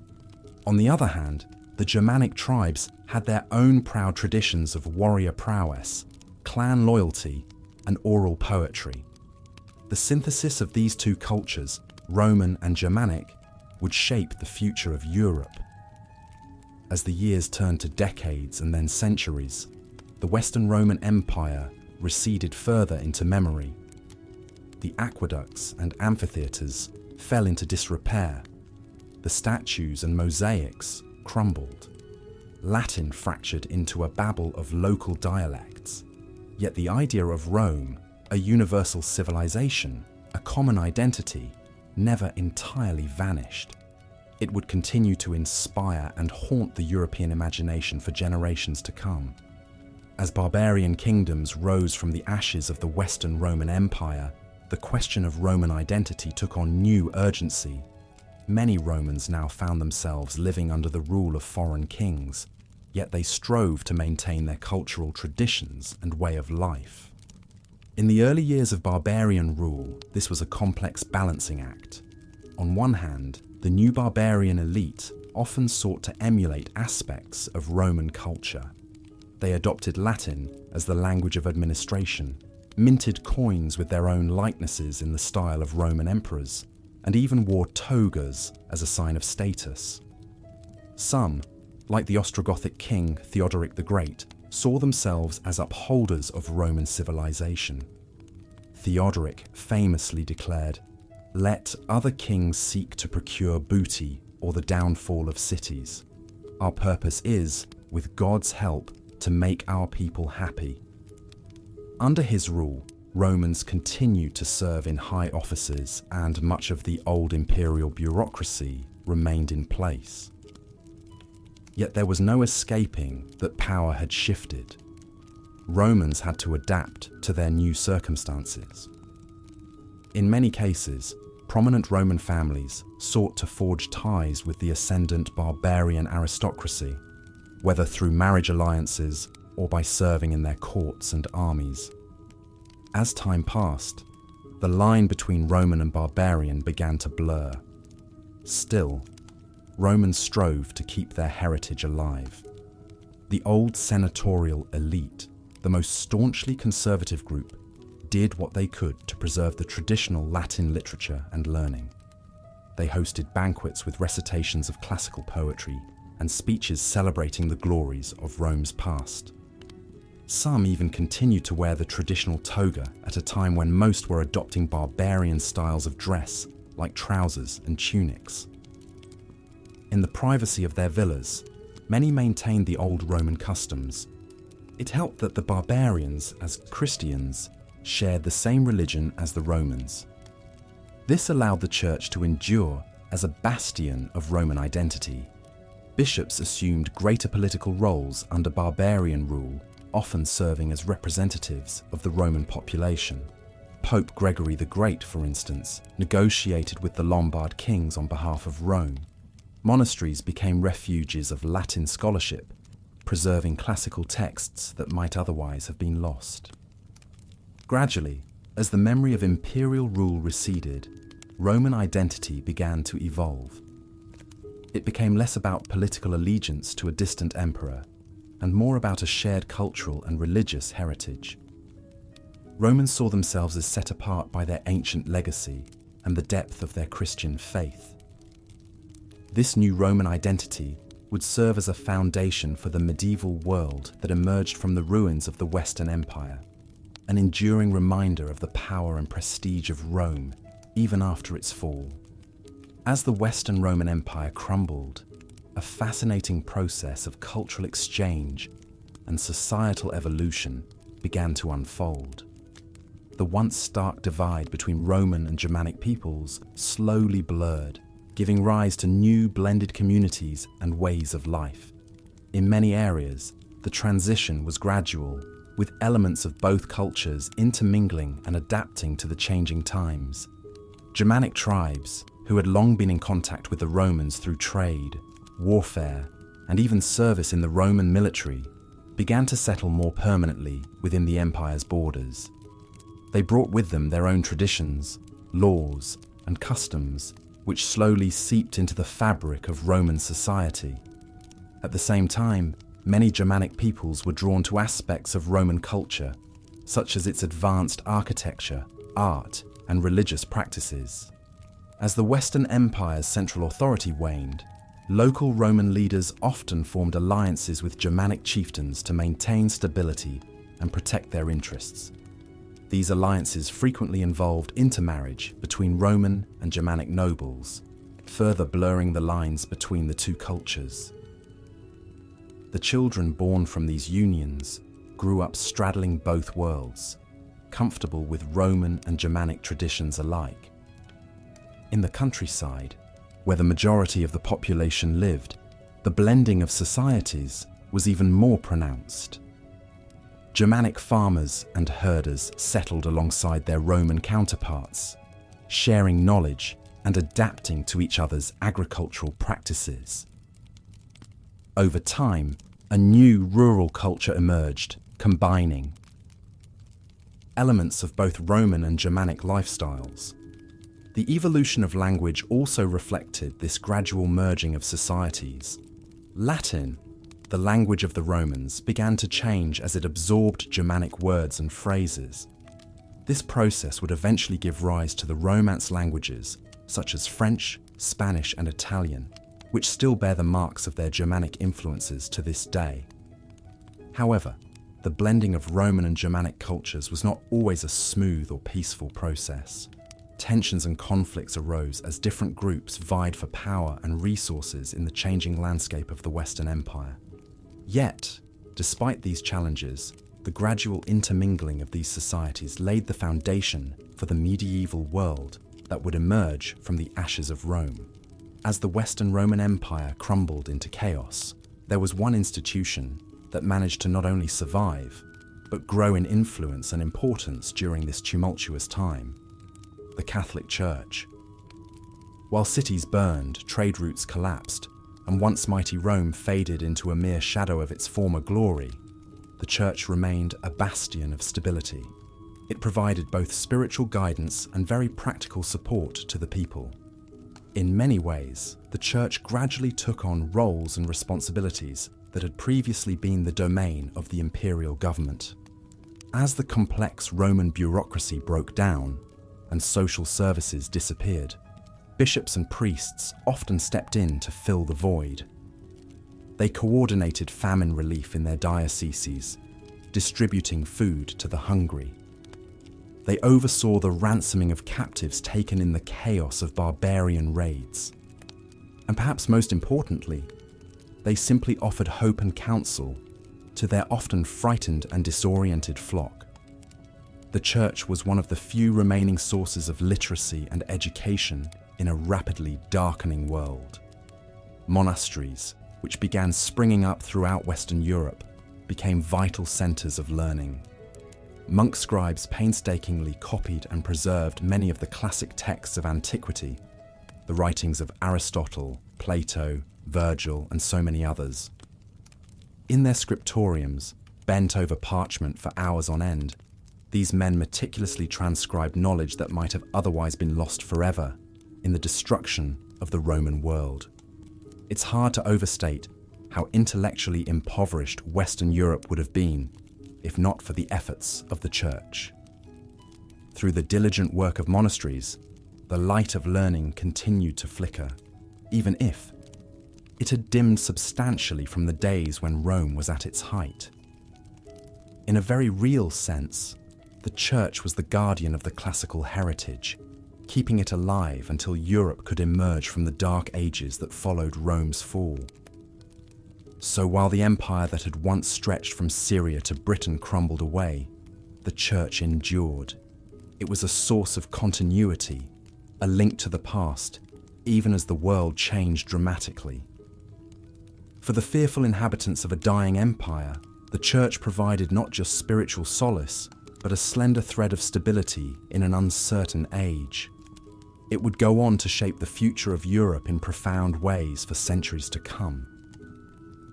As the Western Roman Empire crumbled, life changed dramatically for its citizens, including the many skilled craftsmen who had once thrived under Roman rule. One such artisan was Lucius Valerius Priscus, a master metalworker based in the city of Mediolanum, modern-day Milan. For decades, Lucius had crafted exquisite bronze and silver goods for wealthy Roman patrons. His intricately engraved platters, bowls, and drinking vessels graced the tables of senators and merchants. He had even received commissions from the imperial household itself. But as the empire fractured and the Ostrogoths swept into Italy, Lucius found his clientele dwindling. The Roman aristocrats who had coveted his wares were fleeing the city or falling into poverty themselves. To survive, Lucius had to adapt. He began creating more practical items that appealed to the tastes and needs of his new Germanic overlords. He fashioned sturdy belt buckles, decorative brooches, and sword hilts adorned with abstract animal motifs that the Ostrogoths favoured. Though less refined than his earlier work, these pieces found ready buyers among the warriors who now ruled Mediolanum. Lucius also started working with new materials, like iron and precious stones, to cater to his changed market. He even learned a few words of the Gothic language to better communicate with potential patrons. Flexibility and innovation, he found, were the keys to enduring as a craftsman in this strange new world. Through skill and determination, artisans like Lucius managed to eke out a living even as the once mighty Roman Empire disintegrated around them. They became a bridge between the vanishing classical world and the emerging medieval one, passing down techniques to apprentices who would, in turn, adapt them to the needs of future generations. In this way, the legacy of Roman craftsmanship endured long after Rome itself had fallen. As the Western Roman Empire gasped its final breaths, life for its inhabitants was irrevocably changed. The once mighty civilization that had stretched from Britain to North Africa, from the Atlantic to the Euphrates, had crumbled under the weight of its own decadence, corruption, and the relentless assaults of barbarian invaders. The grand cities that had been the jewels of the empire, Rome, Carthage, Alexandria, were shadows of their former selves, their populations dwindling, their monuments falling into disrepair. For the average Roman citizen, the collapse of the empire meant the end of a way of life that had endured for centuries. The complex system of trade and commerce that had once bound the far-flung provinces together had unraveled, leaving many struggling to find the basic necessities of life. The once ubiquitous Roman legions, which had maintained order and security throughout the empire, had disbanded or been defeated, leaving the populace at the mercy of marauding barbarian bands. Yet even amidst this chaos and uncertainty, life went on. Farmers continued to till their fields, artisans plied their trades, and families raised their children. The old pagan gods may have been abandoned in favor of the Christian god, but the rhythms of daily life remained much the same. In the countryside, the great villas of the aristocracy fell into ruin, but the peasants who had once worked the land as tenants or slaves now found themselves free to farm their own small plots. In the cities, the collapse of central authority led to the rise of local strongmen and bishops who took on the role of protectors and administrators. The great public works of the empire, the aqueducts, the baths, the amphitheatres, fell into disuse and decay, but new, more modest buildings arose to take their place, often constructed from the very stones of the old. The fall of Rome was not a single cataclysmic event, but a slow, painful unraveling that played out over centuries. For those who lived through it, it must have seemed like the end of the world. But as the dust settled and the barbarian kingdoms established themselves on the ruins of the old empire, a new world began to take shape. The old ways were gone, but life, as it always does, found a way to go on.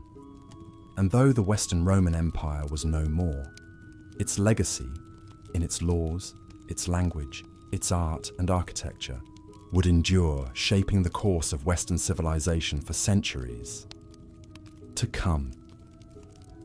As the Western Roman Empire entered its final century, the once mighty civilization found itself beset by an array of challenges that would ultimately prove insurmountable. The slow decline, which had begun centuries earlier, was now accelerating at an alarming pace. A series of key events each one a blow to Rome's stability and prestige, marked the inexorable path towards the empire's collapse.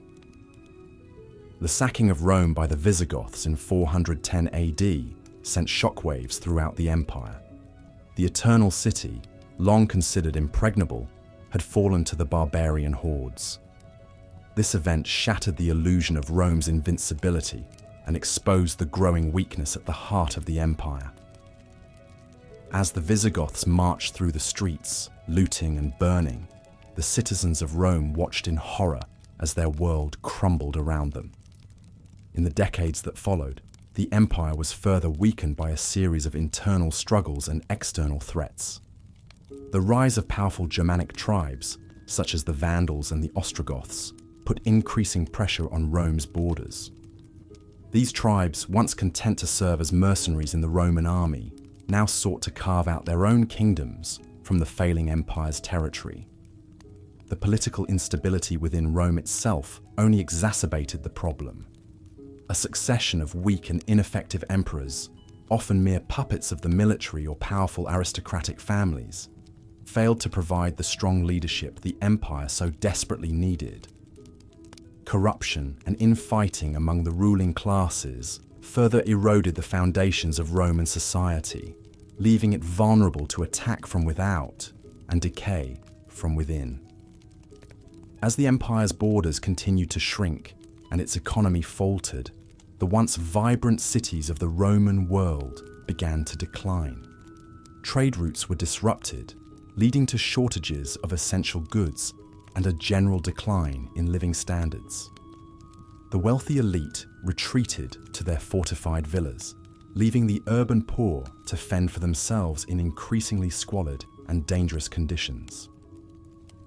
The final blow came in 476 AD, when the last Western Roman emperor, Romulus Augustulus, was deposed by the Germanic general Odoacer.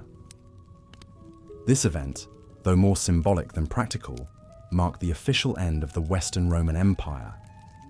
The once mighty civilization that had dominated the Mediterranean world for centuries had finally succumbed to the forces of history, leaving behind a legacy that would shape the course of European civilization for centuries to come. As the Western Roman Empire spiraled into its final decline, the lives of average Romans were profoundly impacted by the turbulent times they found themselves in. The once mighty empire that had brought relative peace, stability, and prosperity to the Mediterranean world for centuries was crumbling before their eyes. For many, the slow collapse meant a gradual erosion of the social order and infrastructure they had long taken for granted. The complex trade networks that supplied Roman cities with grain, olive oil, and other essential goods faced increasing disruptions. Prices rose as availability dwindled, making it harder for ordinary citizens to make ends meet. At the same time, the empire's weakening grasp on its frontier territories left its borders increasingly vulnerable to raids by hostile tribes. In the countryside, farmers and villagers lived under the constant threat of barbarian incursions. Some quietly paid off the invaders to be left in peace. Others abandoned their homes and sought refuge behind city walls, straining urban resources. Even in Rome itself, the decline could be felt in myriad ways. The city's magnificent public buildings and monuments, once a source of civic pride, began to fall into disrepair as funds for their upkeep evaporated. The great public spectacles at the Colosseum that had long entertained the masses grew less frequent and less grand. As the Western Empire's once formidable military machine deteriorated, average Romans could no longer count on the protection of the legions. In some areas, local warlords and strongmen filled the vacuum, offering security in exchange for loyalty. The social fabric frayed as traditional Roman institutions withered. Yet life went on. In the face of an uncertain future, many Romans clung to the rhythms and routines of daily life, tending to their fields and shops, gathering at the public baths, and worshipping their gods. Even as their world slowly crumbled around them, they adapted and endured as best they could, not knowing that they were living through the end of an era. As the Western Roman Empire crumbled into the pages of history, its legacy and lessons would echo through the ages, shaping the course of later civilizations in profound ways. The fall of Rome was not just the end of an era, but the beginning of a new chapter in human history, one that would see the rise of new powers, the birth of new ideas, and the forging of new identities. For the peoples of Europe, the fall of Rome marked the dawn of the Middle Ages, a time of great change and upheaval. In the absence of a centralized Roman authority, new kingdoms and empires would emerge, each seeking to fill the void left by the fallen empire. The Franks, the Visigoths, the Ostrogoths, and the Vandals all would carve out their own domains from the ruins of the Western Empire, laying the foundations for the medieval world to come. But the legacy of Rome would live on, even as its political power waned. The ideas, institutions, and cultural achievements of the Romans would continue to shape the course of European history for centuries to come. The Latin language, which had once been the lingua franca of the Roman world, would evolve into the Romance languages of modern Europe: French, Spanish, Italian, and others. Roman law, with its emphasis on justice, equity, and the rule of law, would serve as the basis for many of the legal systems of the Western world. And the Christian religion, which had once been a small persecuted sect within the Roman Empire, would become the dominant faith of Europe, shaping the spiritual and moral landscape of the continent for generations to come. Beyond Europe, the fall of Rome would have far-reaching consequences for the wider world. The Byzantine Empire, the eastern half of the Roman Empire that survived the fall of the West, would continue to serve as a beacon of civilization and learning in the East for centuries to come. The Islamic caliphates, which rose to power in the centuries after the fall of Rome, would build upon the intellectual and cultural achievements of the Romans and the Greeks, preserving and expanding upon the knowledge of the ancient world. And in the centuries and millennia to come, the fall of Rome would serve as a cautionary tale for later civilizations, a reminder of the fragility of even the greatest of empires.